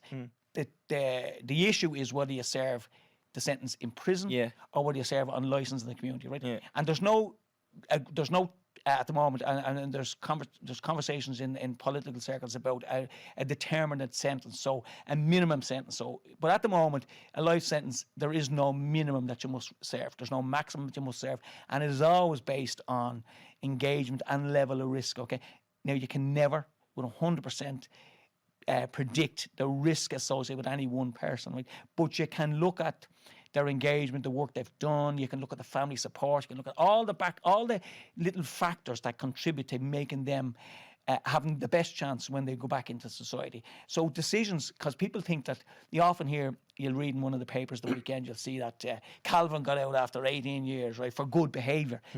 Nobody gets out for good behaviour. People get out after a period of a sentence based on the risk, the engagement they've done, the work they've done, if it's psychology, if it's addiction, if it's a skill, if it's education, all those factors feed into a decision-making process which says, okay, we will release this guy on licence, which is under the supervision of the probation service. So they have a probation officer who will, in the first year, 2 years, 3 years, whatever it is, have really, really close contact, regular contact. But like everybody else, as people reintegrate back into society, you have to allow them reintegrate, so you can't keep reminding them by knocking on the door and saying you're under supervision. So the supervision gradually reduces. It never goes away, but gradually reduces. But life is life, lads. It is life. It is the emotional question is how much of it should be in prison and how much of it should be in the. And you were saying there's no minimum for in prison. There's no minimum term for life sentence. What's the least someone has done that you know of? Well, I remember when I joined the prison service, it wasn't uncommon for somebody getting a life sentence to be released after 10 years, right? So you could go to the parole system, you could do 10 years, right? It's not uncommon now for somebody to do 20 years. It's not necessary, but it isn't uncommon for a life sentence to be up around the 20 years, and longer, by the way, and in some cases a little bit less, but it certainly has become a longer custodial sentence than it was when I joined the prison service. Yeah, so you're obviously more in favour of the life is life, but not life incarceration. So what I'm in favour of is that we explain to people that This a is person is always doing life, right? And yeah, there's no doubt about it, because the longer a person spends in prison, right, the more people they lose in the community, so they lose family, right? So if we make a decision when a guy is 70 years of age to put him back out. release him, right, Yeah.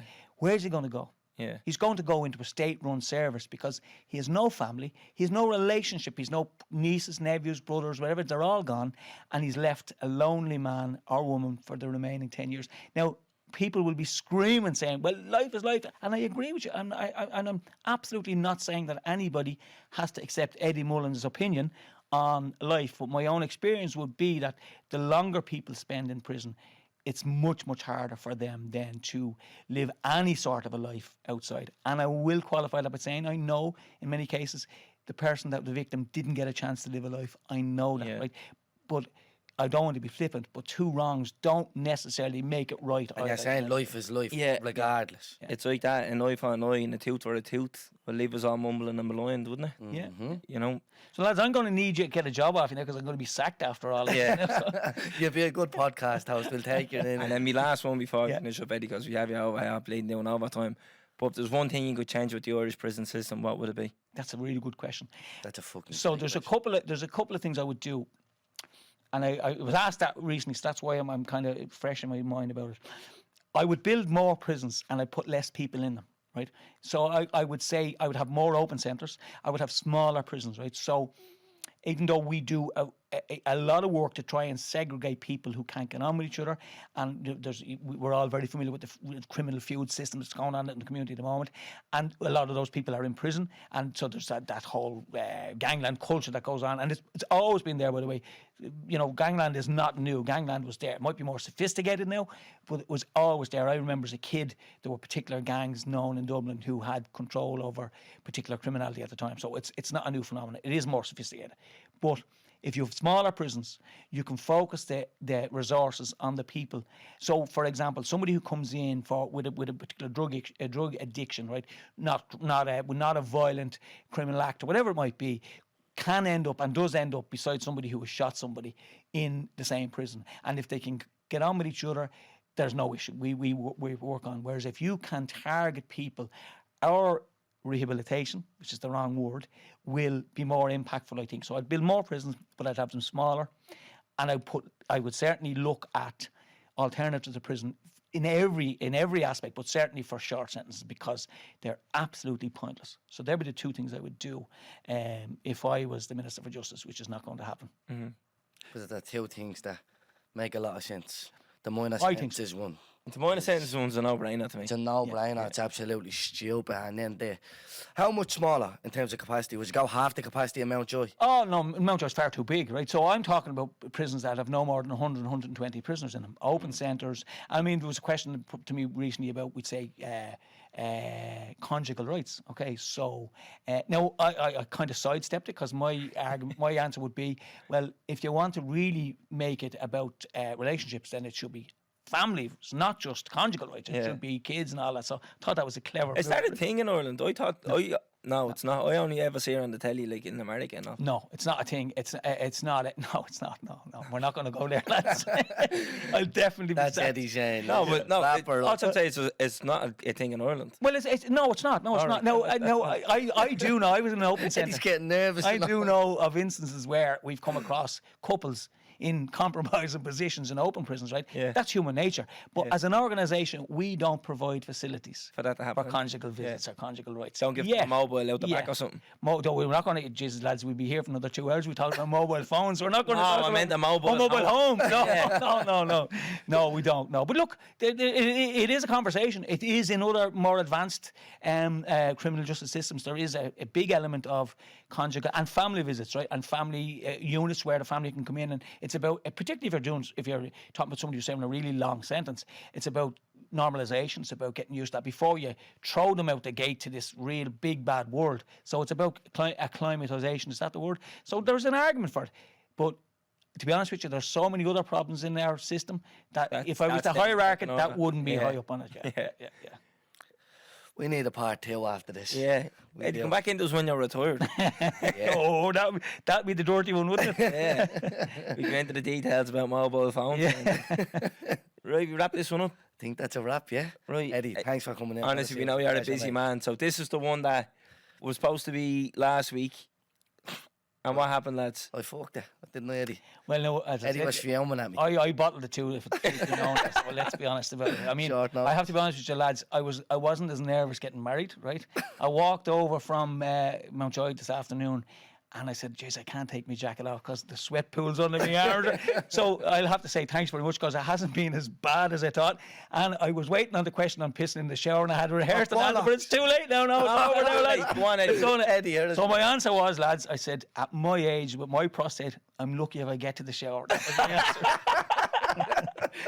These fellas more prepared for this than we No, were. you were, Eddie, But yeah? what's the saying? You know, fail to prepare, prepare to fail. Yeah, So, yeah. there we go. Fucking lads. fair play, Eddie. Do you know what? We might owe a favour now with this. We might have to return the favour. You'll have to, lads. And I tell you, go down a bomb. And it's just about a conversation. We've seen it in there. You'd enjoy it. And there isn't a more challenging audience than a group of lads, and particularly prisoners. So think about it. No, We'd be delighted we're to have definitely you. going to We'd be do it, delighted yeah. to have you up. Do you know what we'll do? We'll do the park run in the morning. Yeah. And then the podcast in the evening. Honestly, There you go. I'll tell you what, lads. Do the park run and then just do a half an hour with the lads that's done the park run. Sit down with them, cup of tea and a conversation. And that'll be that we'll see how it goes from there. Right, not this Saturday. Look. No, my knee's in a jocker. Next Saturday. next But sure, time. he did an extra 16 miles, did you? Or 12 miles, or whatever. What's the story? No, he's right. He's on board games. The on board keeps saying it to me. Oh. Right, wrap this one up. Take us out, Chris. Boom. Subscribe to this podcast for free on the Go Loud app. What you waiting for? Put your back in it.